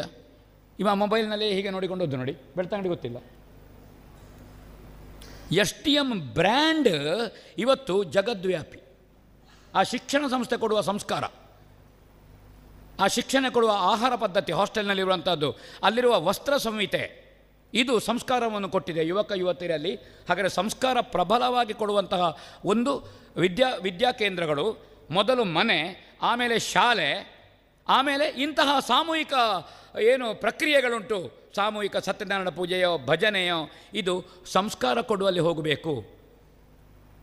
ಭಜನೆಗೆ ಅವಲಕ್ಕಿ ಪಂಚಕಜ್ಜಾಯ ಮಾಡಲಿಕ್ಕೆ ಪುರೋಹಿತರನ್ನು ಕರ್ಕೊಂಡು ಬರಬೇಡಿ. ಚಂದ ಕೈಕಾಲು ಮೈ ತೊಳೆದು ಸ್ನಾನ ಮಾಡಿ ಅವಲಕ್ಕಿ ಪಂಚಕಜ್ಜಾಯ ಮಾಡಿ ನೋಡ ನೀವೇ. ಪೂಜ್ಯರು ಯಾವಾಗಲೂ ಭಜನಾ ಮಂದಿರವನ್ನು ದೇವಸ್ಥಾನ ಮಾಡಬೇಡಿ. ದೇವಸ್ಥಾನದ ತಾಂತ್ರಿಕ ವಿಧಿವಿಧಾನ ಬೇರೆ. ಇದು ನಾವು ಎಲ್ಲರೂ ಭಕ್ತಿಯಲ್ಲಿ ಪಾಲ್ಗೊಳ್ಳಿಕ್ಕಿರುವಂತಹ ಸಿಸ್ಟಮ್ ಇದು. ಇದನ್ನು ಒಬ್ಬ ಯುವಕನಿಗೆ ಪಂಚಕಜ್ಜಾಯ ಮಾಡಲಿಕ್ಕೆ ಕಲಿಸಿ. ಆಗ ಗೊತ್ತಿಜ್ಜ ಅವನಿಗೆ ಈ ಪಂಚಕಜ್ಜಾಯ ಗೊತ್ತಿಲ್ಲ, ತಿಲ್ಲಿ ಗೊತ್ತುಂಟು ಅವನಿಗೆ, ಮಾಡಲಿಕ್ಕೆ ಯಾಕೆ ಗೊತ್ತಿಲ್ಲ? ತೆಂಗಿನಕಾಯಿ ಹೆರೀಲಿ, ಹೀಗೆ ಬೆಲ್ಲ ಹೀಗೆ ಮಾಡಲಿ, ಚೂರಿ ತಕ್ಕೊಂಡು ಸಂಸ್ಕಾರವನ್ನು ಕಲಿಸಿ ಮಾರೆ. ಅದಕ್ಕೆ ಕೆಲಸ ಕೊಡಿ. ಇದು ಪ್ರಾಯ ಆಯಿತು, ಹೈಸ್ಕೂಲಿಗೆ ಬಂತು, ಕಾಲೇಜಿಗೆ ಹೋಯಿತು, ಅಮ್ಮ 2 ದೋಸೆ ಹಾಕು. ನನಗೆ ಗೊತ್ತಿಲ್ಲಮ್ಮ. ಹೌದಾ, ಅವಳಿಗೆ ಗೊತ್ತಿಲ್ಲ ದೋಸೆ ಹಾಕಲಿಕ್ಕೆ. ತಿನ್ಲಿಕ್ಕೆ ಗೊತ್ತುಂಟಾ ದೋಸೆ ತಿನ್ನಲಿಕ್ಕೆ? 2 ಸಲ ಕಾವಲಿಯಿಂದ ಹೊರಗೆ ಸ್ಟವ್ವಿಗೆಲ್ಲ ಬೀಳ್ಬೋದು, ತೊಂದರೆ ಇಲ್ಲ. ಯಾರು ಬೀಳದೆ ನಡ್ಕೊಂಡು ಹೋದಲ್ಲ. 4 ಸಲಕ್ಕೆ ಕಾವಲಿಯಿಂದ ಹೊರಗಾಗಿ. ಯಾವಾಗಲೂ ಕಾವಲಿಯಿಂದ ಹೊರಗಾದ್ರೆ ಆಗಲಿಕ್ಕಿಲ್ಲ, ಮತ್ತು ಪುಂಡ್ಯ ಮಾಡಬೇಕಂತೆ, ದೋಸೆ ಮಾಡಲಿಕ್ಕಿಲ್ಲ. ಆ ಕಾರಣದಿಂದ ಈ ಸಂಸ್ಕಾರಗಳನ್ನು ಮಾಡಬೇಕು. ಅಸ್ಪೃಶ್ಯತೆಯ ಮಾನಸಿಕತೆ ನಮ್ಮಲ್ಲಿ ಹೋಗಬೇಕಾದ್ದು ಮುಖ್ಯ. ಮನುಷ್ಯನನ್ನು ಪ್ರೀತಿಸಬೇಕು. ಮೊದಲು ಮಾನವನಾಗು. ಎಲ್ಲರೂ ಮನುಷ್ಯರು, ಆ ಪ್ರಜ್ಞೆ ಇರಬೇಕಾದ್ದು. ಹಾಗೆ ವ್ಯಕ್ತಿತ್ವ ನಿರ್ಮಾಣದಿಂದ ಸಮಾಜದಲ್ಲಿ ಪರಿವರ್ತನೆ, ಇದು ಪರಮಪೂಜ್ಯ ಕಾವಂದರ ಶ್ಲೋಗನ್. ಅದಕ್ಕೆ ಭಜನೆ, ಕೌಟುಂಬಿಕ ಪರಂಪರೆ, ಅವರ ಪುಸ್ತಕದಲ್ಲಿ ಒಂದು ನೋಡಿದೆ, ನಾನೊಂದು ಕೊಟೇಶನ್ ನೋಡಿದೆ, ಅದನ್ನು ಮಾಡಿದ್ದಾರೆ. ಮೊದಲು ವ್ಯಕ್ತಿಗೆ ಸಂಸ್ಕಾರ, ಕುಟುಂಬಕ್ಕೆ ಸಂಸ್ಕಾರ, ಸಮಾಜಕ್ಕೆ ಸಂಸ್ಕಾರ. ಆ ಚಿಂತನೆಯಲ್ಲಿ ಆ ರಾಷ್ಟ್ರೀಯ ಪ್ರಜ್ಞೆ ನಮ್ಮಲ್ಲಿ ಬರಬೇಕು. ಇದನ್ನು ನಾವು ಮಾಡೋಣ. ಇದಿರುವಂತಹದ್ದು ಸೋದರತ್ವ, ಭಾವೈಕ್ಯ, ಇದೆಲ್ಲ ನಮ್ಮಲ್ಲಿ ಯಾಕೆ ಹೇಳ್ತಾರೆ ಅಂದರೆ ಹಿರಿಯರ ತ್ಯಾಗ ಇದೆ. ಅವರ ಬೆವರು, ಅವರ ರಕ್ತ, ಅವರ ಪರಿಶ್ರಮ, ಅವರ ಕಣ್ಣೀರು, ಅವರ ಕೆನ್ನೀರು ಈ ನೆಲದಲ್ಲಿ ಇವತ್ತು ಸಂಸ್ಕೃತಿ ಉಳಿದ್ರೆ, ಸಂಸ್ಕಾರ ಉಳಿದ್ರೆ, ಹಿರಿಯರ ಬೆವರಿದೆ, ಹಿರಿಯರ ಕಣ್ಣೀರಿದೆ, ಹಿರಿಯರ ಕೆನ್ನೀರಿದೆ, ಅದರಲ್ಲಿ ಸಂಸ್ಕಾರದ ಬೆಳೆ ಉಳ್ಕೊಂಡಿದೆ, ಸರ್ವನಾಶ ಆಗಲಿಲ್ಲ. ಅವರು ಪೂರ್ವಸೂರಿಗಳು, ಅವರು ಜ್ಞಾನಿಗಳು. ಆ ಹಿರಿಯರಿಗೆ ನಾವು ಉತ್ತರಾಧಿಕಾರಿಗಳಾಗಿ ನಾವು ಏನನ್ನು ಕೊಟ್ಟಾಗಾಯಿತು? ವರ್ಷಕ್ಕೊಮ್ಮೆ ಪಿಂಡ ಇಟ್ಟರೆ ತೊಂದರೆ ಇಲ್ಲ, ಮತ್ತು ನೀರಿಗೆ ಹಾಕ್ತೇವೆ, ಹಪ್ಪಳ ಕಾಗೆ ಕೊಂಡೋಗ್ತದೆ, ಸಂಸ್ಕಾರವನ್ನು ಕೊಂಡೋಗ್ಲಿಕ್ಕಾಗ್ತದ? ಈ ಸಂಸ್ಕಾರವನ್ನು ಅವರ ಉತ್ತರಾಧಿಕಾರಿ ಅಂದರೆ ಡೆಪಾಸಿಟಿಗಲ್ಲ, ಈ ಆಸ್ತಿಗಲ್ಲ ಉತ್ತರಾಧಿಕಾರಿ. ಭಾರತದ ಅಸ್ಮಿತೆಗೆ, ಭಾರತದ ಆಧ್ಯಾತ್ಮ ಪರಂಪರೆಗೆ, ಭಾರತದ ಸಂಸ್ಕೃತಿಗೆ, ಭಾರತದ ಏನು ಇದು ಇಲ್ಲಿಯ ಇದು ಕಲೆ ಇತ್ಯಾದಿ ಉಂಟು, ಇದಕ್ಕೆ ನಾವು ಉತ್ತರಾಧಿಕಾರಿಗಳಾಗಬೇಕಾದ್ದು ಮುಖ್ಯ. ಅದಕ್ಕಾಗಿ ಕ್ಷೇತ್ರದಲ್ಲಿ ಇದನ್ನು ಮಾಡ್ತಾ ಇದ್ದಾರೆ. ಮೊಬೈಲ್ ಬೇಕು, ಎಷ್ಟು ಬಳಸಬೇಕು ಅಂತ ಮಕ್ಕಳಿಗೆ ಕಲಿಸಿ. ಸೋಷಲ್ ಮೀಡಿಯಾ ಒಂದು ವಿಷಯ ಉಂಟು, ಅತ್ಯಂತ ಕೆಟ್ಟು ಹೋಗಿದೆ. ಸುಳ್ಳಿಗೆ ಸಾಕ್ಷಿ ಕೇಳುವುದಿಲ್ಲ, ಸತ್ಯಕ್ಕೆ 1000 ಸಾಕ್ಷಿ ಕೇಳುತ್ತಾರೆ. ಸುಳ್ಳಿಗೆ ಒಂದೇ ಒಂದು ಸಾಕ್ಷಿ ಬೇಡ.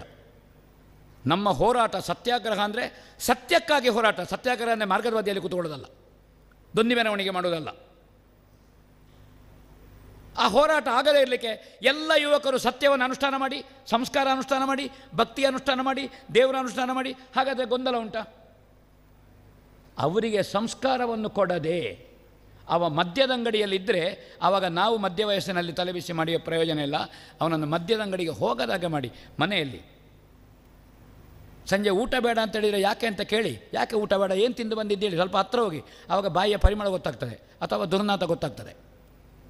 ಹಾಗಾದರೆ ಜಾಗೃತಿ ಆಗಬೇಕಾದ್ದು ಹಿರಿಯರು, ಹೆತ್ತವರು, ಗುರು ಪರಂಪರೆ ಜಾಗೃತಿ ಆಗಬೇಕಾದ್ದು ಮುಖ್ಯ. ಕೃಷ್ಣನಿಂದ ಗೋಪಾಲಕರ ಉದ್ಧಾರ ಆಯಿತು. ಲಿಂಗಭೇದ ಇಲ್ಲದೆ ಮಲಗುತ್ತಿದ್ದರು ಗೋಕುಲದಲ್ಲಿ. ಕೃಷ್ಣ ಅವರಿಗೆ ಲಿಂಗಭೇದವನ್ನು ಕಲಿಸಿದ. ಬರಿಮೈಯಲ್ಲಿ ಸಾರ್ವಜನಿಕ ಪ್ರದೇಶದಲ್ಲಿ ಸ್ನಾನ ಮಾಡುತ್ತಿದ್ದರು ಹೆಣ್ಮಕ್ಕಳು. ಸೀರೆ ಹಿಡ್ಕೊಂಡು ಮೇಲೆ ಹೋಗಿ ಕೂತ, ನೀವು ಬಿಚ್ಚಿಟ್ಟರೆ ಮೇಲೆ ಹೋಗಿ ಕೂತ್ಕೊಳ್ತೇನೆ ಅಂತ. ಮರುದಿವಸ ಬಿಚ್ಚಿಡಲಿಲ್ಲ. ಯಾಕೆ ಅಂತ ಕೇಳಿ, ಇಲ್ಲ ಮರುದಿವಸದಿಂದ ಅವರಿಗೆ ಸಾರ್ವಜನಿಕದಲ್ಲಿ ಬಿಚ್ಚಿಡುವುದಿಲ್ಲ ಹೇಳಿದ್ರಂತೆ. ಜನ ಸ್ತ್ರೀಲೋಲ ಹೇಳಿದರು ಕೃಷ್ಣನಿಗೆ. ಕೃಷ್ಣ ಅದಕ್ಕೆ ಕ್ಯಾರ ಮಾಡಲಿಲ್ಲ. ಕೊನೆಯವರೆಗೂ ಕೃಷ್ಣ ಹೆಣ್ಣು ಹುಚ್ಚ ಅಂತ ಹೇಳಿದ್ದು. ಹಾಗಂತ ಹೇಳಿದವನಿಗೆ ಹುಚ್ಚು ಬಿಡಲಿಲ್ಲ, ಅವನಿಗೆ ಹುಚ್ಚಿತ್ತು. ಕೃಷ್ಣ ಹಾಗಾದರೆ ಹೆಣ್ಮಕ್ಕಳು ಸಾರ್ವಜನಿಕವಾಗಿ ಬರಿಮೈಯಲ್ಲಿ ಸ್ನಾನ ಮಾಡಬಾರ್ದು, ಬಟ್ಟೆ ಕದ್ದದ್ದು. ನಾಳೆಯಿಂದ ಮಾಡುವುದಿಲ್ಲಲ್ವೋ? ಇಲ್ಲ, ಹೋಗಿ ಹಿಡ್ಕೊಂಡು ಹೋಗಿ. ರಾಮ ಚಾಪಲ್ಯ ಸ್ವಭಾವದಲ್ಲಿದ್ದ ಕಪಿಗಳನ್ನು ಉದ್ಧಾರ ಮಾಡಿದ ಮರರೆ. ಕಪಿಗಳು ಏಕಸೂತ್ರ ಸಂಘಟನೆ. ರಾಮರಾಜ್ಯ ಅಂದರೆ ರಾಮ ಆಡಳಿತ ಮಾಡಿದ್ದಲ್ಲ. ರಾಕ್ಷಸನಾದ ವಿಭೀಷಣ ರಾಮನ ಆದರ್ಶವನ್ನು ಮೈಗೂಡಿಸಿ ಆಡಳಿತ ಮಾಡಿದ್ದು ಲಂಕೆಯ ರಾಮರಾಜ್ಯ. ಸುಗ್ರೀವಾದಿ ಕಪಿಗಳು ರಾಮಾದರ್ಶವನ್ನು ಮೈಗೂಡಿಸಿ ಕಿಷ್ಕಿಂಧೆಯಲ್ಲಿ ಆಡಳಿತ ಮಾಡಿದ್ದು ರಾಮಾದರ್ಶ. ರಾಮ ಅಯೋಧ್ಯೆಯಲ್ಲಿ ಆಡಳಿತ ಮಾಡಿದ್ದು ರಾಮರಾಜ್ಯ ಅಲ್ಲ. ರಾಮ ಇಲ್ಲದೇ ಇರುವಾಗ ರಾಮತತ್ವವನ್ನು ಅನುಷ್ಠಾನ ಮಾಡಿ ಆಡಳಿತ ಮಾಡಿದ್ರಲ್ಲ, ಅದು ರಾಮರಾಜ್ಯ. ಅದನ್ನು ಮಾಡಿದ್ದಾನೆ. ಶಿವಾಜಿ ಮರಾಠರಿಗೆ ಸಂಸ್ಕಾರ ಕೊಟ್ಟಿದ್ದಾನೆ. ವಿವೇಕಾನಂದರು ಯುವಕರಿಗೆ ಸಂಸ್ಕಾರ ಕೊಟ್ಟಿದ್ದಾರೆ. ಹೆಗ್ಗಡೆಯವರು ಸಮಗ್ರ ಸಮಾಜಕ್ಕೆ ಸಂಸ್ಕಾರ ಕೊಟ್ಟಿದ್ದಾರೆ. ಹಾಗಾದರೆ ಒಬ್ಬ ಶಿವಾಜಿ, ಒಬ್ಬ ವಿವೇಕಾನಂದ, ಒಬ್ಬ ಕೃಷ್ಣ, ಒಬ್ಬ ರಾಮ ಎಲ್ಲಿ ಕಾಣಬಹುದು? ಒಬ್ಬ ರಾಮಕೃಷ್ಣ ಪರಮಹಂಸನನ್ನು ಎಲ್ಲಿ ನೋಡ್ತೀರಿ? ಅವರನ್ನು ಹುಡುಕಿಕೊಂಡು ಬಿಡಿ. ಧರ್ಮಸ್ಥಳದ ಬೀಡಿನಲ್ಲಿ ಕುಳಿತವರು ಹೆಗಡೆಯವರನ್ನು ನೋಡಿ. ಅದರಲ್ಲಿ ಒಬ್ಬ ಹನುಮಂತ ಪ್ರಜ್ಞೆಯ ನಿಷ್ಠೆ ಉಂಟು, ರಾಮ ಪ್ರಜ್ಞೆಯ ಸರ್ವಾಧರಣೆ ಉಂಟು, ಕೃಷ್ಣ ಪ್ರಜ್ಞೆಯ ಗೀತಾಚಾರ್ಯ, ಶಿವಾಜಿ ಪ್ರಜ್ಞೆಯ ಹೋರಾಟಗಾರ, ವಿವೇಕಾನಂದ ಪ್ರಜ್ಞೆಯ ವಿಶ್ವಮಾನವತ್ವ ಒಬ್ಬ ವ್ಯಕ್ತಿಯಲ್ಲಿ ಉಂಟು. ಏಕಂ ಸತ್ ವಿಪ್ರಾಹ ಬಹುಧಾ ವದಂತಿ. ಒಬ್ಬನಲ್ಲಿ ಎಲ್ಲವೂ ಇದೆ, ಎಲ್ಲವೂ ಒಬ್ಬನಲ್ಲಿದೆ. ಅದಕ್ಕಾಗಿ ಈ ಭಜನಾ ಕಮ್ಮಟಕ್ಕೆ 184 ಮಂದಿ ಬಂದಿದ್ದಾರೆ ಅಂತ ಸುಬ್ರಹ್ಮಣ್ಯ ಪ್ರಸಾದರು ಹೇಳಿದರು. ಇದು ನಿಮ್ಮ ಬದುಕಿನ ಮಹಾಭಾಗ್ಯ. ಈ ಭಜನಾ ಕಮ್ಮಟಕ್ಕೆ ಬಂದು ಈ ಸಂಸ್ಕಾರ ಹೊಂದಿಕೊಂಡು ಹೋಗಿ ನಿಮ್ಮ ಊರಿನಲ್ಲಿ ನೀವೊಬ್ಬೊಬ್ಬ ದಾಸರಾಗಿ, ನೀನು ಯಾಕೋ ನಿನ್ನ ಹಂಗೆ ಯಾಕೋ ದೇವರ ಹತ್ರ ಕೇಳಬೇಕಾದ್ರೆ ನಮ್ಮ ಹತ್ರ ಅನುಷ್ಠಾನ ಬೇಕು. ಆವಾಗ ದೇವರ ಹತ್ರ ಕೇಳೋದು ನೀನು ಯಾಕೋ ನಿನ್ನ ಹಂಗೆ ಯಾಕೋ. ಆದರೆ ಮುಂದಿನ ವಾಕ್ಯ ಉಂಟು ಮಾತ್ರ, ನಿನ್ನ ನಾಮದ ಬಲ ಒಂದಿದ್ದರೆ ಸಾಕು ಅಂತ ಮೂಗಿನಿಂದ ನೆತ್ತಿಯವರೆಗೆ ನಾಮ ಎಳೆಯುವುದಲ್ಲ, ಹೆಸರು ಅಂತ ಅರ್ಥ. ಆ ನಾಮದ ಬಲ ಹಿಡಿದಲ್ವ, ಕುಂಕುಮ ತೆಗೆದು ಹೇಳುದವ ಇಲ್ಲಿವರೆಗೆ, ಅದು ಪ್ರಯೋಜನ ಇಲ್ಲ. ದೇವರ ನಾಮ ಬಲ, ಅದಕ್ಕೆ ದೇವರ ನಾಮವನ್ನು ಅನುಷ್ಠಾನ ಮಾಡಿ. ಹನುಮಂತ ರಾಮ ಹುಟ್ಟುವ ಎಷ್ಟೋ ವರ್ಷದ ಮೊದಲೇ ರಾಮ ಹೇಳಿದ್ದಾನೆ. ಅಹಲ್ಯ ರಾಮನಾಮವನ್ನು ಎಷ್ಟೋ ವರ್ಷ ಮೊದಲೇ ಹೇಳಿದ್ದಾನೆ. ರಾಮ ಬಂದದ್ದು ಮತ್ತೆ. ಹಾಗಾದರೆ ಶಕ್ತಿ ಇರುವುದು ಯಾವುದಕ್ಕೆ? ದೇವರ ಹೆಸರಿಗೆ ಶಕ್ತಿ ಉಂಟು, ನಾಮಕ್ಕುಂಟು. ಅದನ್ನು ಅನುಷ್ಠಾನ ಮಾಡಿ. ಅದಕ್ಕಾಗಿ ಭಗವಂತನ ನಾಮ ಅನುಷ್ಠಾನ, ನಾಮ ವ್ಯಾಹರಣ, ಅದು ಬಾಯಿನ ನಾಲಿಗೆಯಿಂದ, ನಾಮ ಸ್ಮರಣ ಮನಸ್ಸಿನಲ್ಲಿ ಹೇಳುವಂತಹದ್ದು. ಇದು ನೀವು ಮಾಡಿದಿರಿ ಅಂತಾದರೆ ನೀವು ಪೂರ್ಣತೆಯ ಕಡೆಗೆ ಯುವಕರು ಸಾಗ್ತಾರೆ. ಆ ಯುವಕರನ್ನು ಆ ದಿಕ್ಕಿನಲ್ಲಿ ನೀವು ತಯಾರು ಮಾಡಬೇಕಾದ್ದು ಮುಖ್ಯ. ಪ್ರತಿಯೊಬ್ಬನೂ ಒಂದು ಇಂಡಿವಿಜುವಲಿಸ್ಟಿಕ್ ಅಂತ ಹೇಳೋದು ನಾವು ಇಂಗ್ಲೀಷಿನಲ್ಲಿ. ಎಲ್ಲ ಯುವಕರು ಏಕಾಂತ ಬಯಸೋದು, ಯುವತಿಯರು ಏಕಾಂತ ಬಯಸೋದು. ಹಾಗೆ ಯುವಕರು ಏಕಾಂತ ಬಯಸಿದರೆ ಕೊನೆಗೆ ಏಕಾಂತ ಅಂತ ಕರೀಲಿಕ್ಕೆ ಕಾಂತ ಇರುವುದಿಲ್ಲ, ಅವಳು ಮತ್ತೊಬ್ಬನೊಟ್ಟಿಗೆ ಹೋಗಿ ಆಗ್ತದೆ. ಇವಳು ಏಕಾಂತದಲ್ಲಿದ್ದರೆ ಓ ಕಾಂತ ಅಂತ ಹೇಳಲಿಕ್ಕೆ ಅವನು ಇರುವುದಿಲ್ಲ, ಮತ್ತೊಬ್ಬಳನ್ನು ಹುಡುಕಿಕೊಂಡು ಹೋಗ್ತಾನೆ. ಹಕ್ಕಿಗಳೆಲ್ಲ ಜೊತೆಗೆ, ಮೀನುಗಳೆಲ್ಲ ಜೊತೆಗೆ, ಹಸುಗಳೆಲ್ಲ ಜೊತೆಗೆ, ಮನುಷ್ಯ ಯಾಕೆ ಒಬ್ಬನೇ ಇರುವುದು? ಏನು ಒಂಟಿ ಮರದ ಗುಡ್ಡೆಯ ಸನ್ಯಾಸಿಯ? ಕೈಯ ತಟ್ಟಿನಲ್ಲಿ 5 ಬೆರಳುಂಟು, ಮುಖದಲ್ಲಿ 5 ಇಂದ್ರಿಯ ಉಂಟು, ಮನುಷ್ಯನಿಗೆ ಒಟ್ಟಿಗಿರ್ಲಿಕ್ಕಾಗುವುದಿಲ್ವ? ಇದನ್ನು ಸಮಷ್ಟಿ ಪ್ರಜ್ಞೆಯನ್ನು, ಸಾಮೂಹಿಕ ಪ್ರಜ್ಞೆಯನ್ನು, ಇದನ್ನು ಕ್ಷೇತ್ರ ತನ್ನ ಪ್ರತಿಯೊಂದು ವಿಭಾಗದಲ್ಲಿ ಹೇಳಿಕೊಡ್ತಾ ಉಂಟು. ಪ್ರತಿಯೊಂದು ವಿಭಾಗದಲ್ಲಿ ಹೇಳಿಕೊಡ್ತಾ ಉಂಟು, ಅದನ್ನು ತರ್ತಾ ಉಂಟು. ನಮಗೆ ಆ ಭಾಗ್ಯ ಬೇಕು, ಆ ಯೋಗ ಬೇಕು. ಆ ಭಾಗ್ಯದಲ್ಲಿ, ಯೋಗದಲ್ಲಿ ನಾವು ಭಜನಾ ಕಮ್ಮಟದಲ್ಲಿ 1 ವಾರ ಸೇರಿದ್ದೇವೆ. ನಾವು ಅನುಷ್ಠಾನ ಮಾಡುವ ಗುಂಡು ಸೂಜಿಗೆ ಶಕ್ತಿ ಬಂದಾಗ ನೀವೊಬ್ಬೊಬ್ಬರು ಭಕ್ತಿಯ ಕಾಂತದ ಕಲ್ಲುಗಳು. ನೀವು ಹೋಗಿ ಒಂದು 10 ಗುಂಡು ಸೂಜಿಗೆ ಕಾಂತ ಕೊಡಿ. ಹೋಗಿ ನಿಮ್ಮ ಮನೆಯಲ್ಲಿರುವ ಗುಂಡು ಸೂಜಿಗೆ ಮೊದಲು ಕೊಡಿ. ನಿಮ್ಮ ಮಕ್ಕಳಿಗೆ ಸಂಸ್ಕಾರವನ್ನು, ಯುವಕರನ್ನು ಆಚೆ ಮನೆಗೆ ಹೇಳುವುದಲ್ಲ, ಮೊದಲು ನಮ್ಮ ಮನೆಯಿಂದ. ಎಲ್ಲಿಂದ ತೊಡಗುವುದು? ನಮ್ಮ ಮನೆಯಿಂದ ತೊಡಗಲಿ. ಅದನ್ನು ಮಾಡೋಣ. ಸಮಯ ಹೆಚ್ಚು ತೆಕ್ಕೊಂಡಿದ್ದೇನೆ ಸುಬ್ರಹ್ಮಣ್ಯ ಪ್ರಸಾದ್ರೇ. ಆ ಕಾರಣದಿಂದ ನಿಮ್ಮ ಏನು ಶ್ರದ್ಧೆ, ಭಕ್ತಿ, ಇದು ನಿಮಗೆ, ನಿಮ್ಮ ಕುಟುಂಬಕ್ಕೆ ಮತ್ತು ಜಗತ್ತಿನಲ್ಲಿರುವ ಎಲ್ಲ ದೇಶಗಳಲ್ಲಿಯೂ ಕುಟುಂಬ ಪದ್ಧತಿ, ಸಂಸ್ಕಾರ, ಪೂಜೆ, ವ್ರತ, ಹುಟ್ಟುಹಬ್ಬ, ಶ್ರಾದ್ದ ಕರ್ಮಗಳು, ದೈವಗಳು, ಆಮೇಲೆ ನರ್ತನ, ಇದು ಪ್ರಪಂಚದ ಯಾವ ದೇಶದಲ್ಲಿಯೂ ಇಲ್ಲ. ಮತ್ತೊಮ್ಮೆ ನಮಗೆ ಭಾರತಾಂಬೆಯ ಮಡಿಲಿನ ಮಕ್ಕಳಾಗುವಂತಹ ಭಾಗ್ಯವನ್ನು, ಯೋಗವನ್ನು ಭಗವಂತ ಕೊಡಬೇಕು ಅಂತಾದರೆ ನಾವೆಲ್ಲರೂ ಭಾರತರಾಗಬೇಕು, ಸಂಸ್ಕಾರಯುತರಾಗಬೇಕು. ಅದಕ್ಕಾಗಿ ಪರಂಪೂಜ್ಯ ಧರ್ಮಾಧಿಕಾರಿಗಳು ಖಾವಂದರು ತನ್ನ ಇಡೀ ಬದುಕನ್ನು ಸಮಾಜಕ್ಕೆ ಬೇಕಾಗಿ ವಿನಿಯೋಗಿಸಿದ್ದಾರೆ. ಸಮಾಜವನ್ನು ಕಟ್ಟುವಲ್ಲಿ ತಾನು ಆ ಸಮಾಜಕ್ಕೆ ಬುನಾದಿಯಾಗಿ ನಿಂತಿದೆ ಆ ಪುಣ್ಯಾತ್ಮ ಸಪತ್ನೀಕನಾಗಿ. ಇದು ಋಷಿ ಪರಂಪರೆ. ವಸಿಷ್ಠಾರುಂಧತಿಯರು ಜಗತ್ತನ್ನು ಬೆಳಗಲಿಕ್ಕೆ ದಾಂಪತ್ಯ ಮಾಡಿದರು. ಅತ್ರಿ ಅನುಸೂಯರು ಜಗತ್ತಿಗೆ ಬೆಳಕು ಕೊಡಲಿಕ್ಕೆ ದಾಂಪತ್ಯ ಮಾಡಿದರು, ಮಕ್ಕಳು ಮಾಡಲಿಕ್ಕಲ್ಲ. ಅದನ್ನು ನೆನಪು ಮಾಡೋಣ. ಅವರ ಶ್ರಮ, ಅವರ ತ್ಯಾಗ, ಅವರ ಚಿಂತನೆ, ಅವರ ಧಾರ್ಮಿಕ ಪ್ರಜ್ಞೆ. 57 ವರ್ಷದಿಂದ ಧಾರ್ಮಿಕ ವ್ರತ ಏನು ಕೈಗೊಂಡಿದ್ದಾರೆ ಅದು ವ್ರತ ಆಗಬಾರದು. ಅದೆಲ್ಲ ನಮ್ಮಲ್ಲಿ ಒಂದೊಂದು ಕಣಗಳಾಗಿ ಮೈಗೂಡಿಕೊಳ್ಳಿ ವಿನಂತಿಸಿ. ಹಂಸ ಕ್ಷೀರ ನ್ಯಾಯದಂತೆ ರಾಜಹಂಸ ಹಾಲು ನೀರು ಒಟ್ಟಾದರೆ ನೀರನ್ನು ಬೇರ್ಪಡಿಸಿ ಹಾಲನ್ನು ಮಾತ್ರ ತೆಕ್ಕೊಳ್ತಾರೆ. ಬ್ರಹ್ಮೈಕ್ಯ ಪೇಜಾವರ ಶ್ರೀಗಳೊಂದು ಮಾತು ಹೇಳುತ್ತಿದ್ದರು, ಯಾರದ್ದೇ ಮಾತಿನಲ್ಲಿ ನಡವಳಿಕೆಯಲ್ಲಿ ನಾವು ಬೇಕಾದ್ದನ್ನು ತೆಕ್ಕೊಳ್ಳುವ, ಮನುಷ್ಯನನ್ನು ತಿರಸ್ಕರಿಸುವುದಲ್ಲ. ಎಲ್ಲರಲ್ಲಿಯೂ ಸದ್ಗುಣಗಳಿದೆ, ಕೆಲವರಲ್ಲಿ ಹೆಚ್ಚಿದೆ, ಕೆಲವರಿಗೆ ಕಡಿಮೆ ಇದೆ. ಸದ್ಗುಣಗಳನ್ನು ತೆಕ್ಕೊಳ್ಳುವ. ಮನುಷ್ಯರು ಮೊದಲು ಮನುಷ್ಯನನ್ನು ಪ್ರೀತಿಸಿ, ಮನೆಯಿಂದ ಪ್ರೀತಿಸಿ. ಎಲ್ಲರಿಗೂ ಇದನ್ನು ಹೇಳಿ, ನಿಮ್ಮ ಮನೆಯಲ್ಲಿ ದೀಪ ಇಡಿ, ಹೊಸ್ತಿಲಿಗೆ ಬರೀರಿ ಅಮ್ಮ, ತುಳಸಿಗೆ ನೀರು ಹಾಕಿ. ತುಳಸಿಗೆ ನೀರು ಹಾಕಬೇಕಿದ್ರೆ ತುಳಸಿ ಬೇಕು ಮೊದಲು, ತುಳಸಿ ಬೇಕಿದ್ರೆ ಮೊದಲು ತುಳಸಿ ಕಟ್ಟೆ ಬೇಕು. ತುಳಸಿ ಎಲ್ಲಿ ಉಂಟು ನಾವು ಹುಡುಕಿಕೊಂಡು ಆಚೆ ಮನೆಗೆ ಹೋಗೋದಲ್ಲ. ಮನೆಯಲ್ಲಿ ತುಳಸಿ ಕಟ್ಟೆ, ತುಳಸಿ, ನೀರು ಹಾಕುವುದು, ಹೊಸ್ತಿಲಿಗೆ ಬರೆಯುವುದು, ಹೂ ಇಡುವುದು, ನಮಸ್ಕಾರ ಮಾಡೋದು, ಹೂವನ್ನು ತಲೆಯಲ್ಲಿಡುವುದು. ದಾಸನ ಮುಡಿಯುವ ಹೆಣ್ಮಕ್ಕಳೇ ಇಲ್ಲ. ಮಲ್ಲಿಗೆ ಮತ್ತು ಸಾಧ್ಯ ಆದರೆ ಒಂದು ಗುಲಾಬಿ, ಅದನ್ನು ಈ ಬದಿಯಲ್ಲಿಡುವುದಲ್ಲ. ದಾಸನ ಚೆಂದ ಕಾಣ್ತದೆ.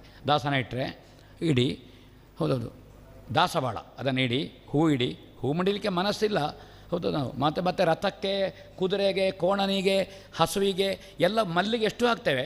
ನಮ್ಮ ತಲೆಯಲ್ಲಿ ಒಂದು ತುಂಡು ಮಲ್ಲಿಗೆ ಇಲ್ಲಲ್ಲ. ಮಲ್ಲಿಕಾಮಣಿಯರಲ್ವ ನೀವು? ಈ ಅನುಷ್ಠಾನ ಮಾಡಿ, ಈ ಭಜನಾ ಕಮ್ಮಟ ಪ್ರೇರಣೆ ಕೊಡಲಿ ಹೇಳಿ ತಮಗೆಲ್ಲ ತಲೆಬಾಗಿ ಪರಮಪೂಜ್ಯ ಕಾವಂದರಿಗೆ ಮತ್ತು ಮಾತೃಶ್ರೀಯವರಿಗೆ, ಮಾಣಿಲ ಯತಿವರಿಯರಿಗೆ ತಲೆ ತಗ್ಗಿಸಿ ಮಾತು ಮುಗಿಸ್ತೇನೆ. ನಮಸ್ಕಾರ.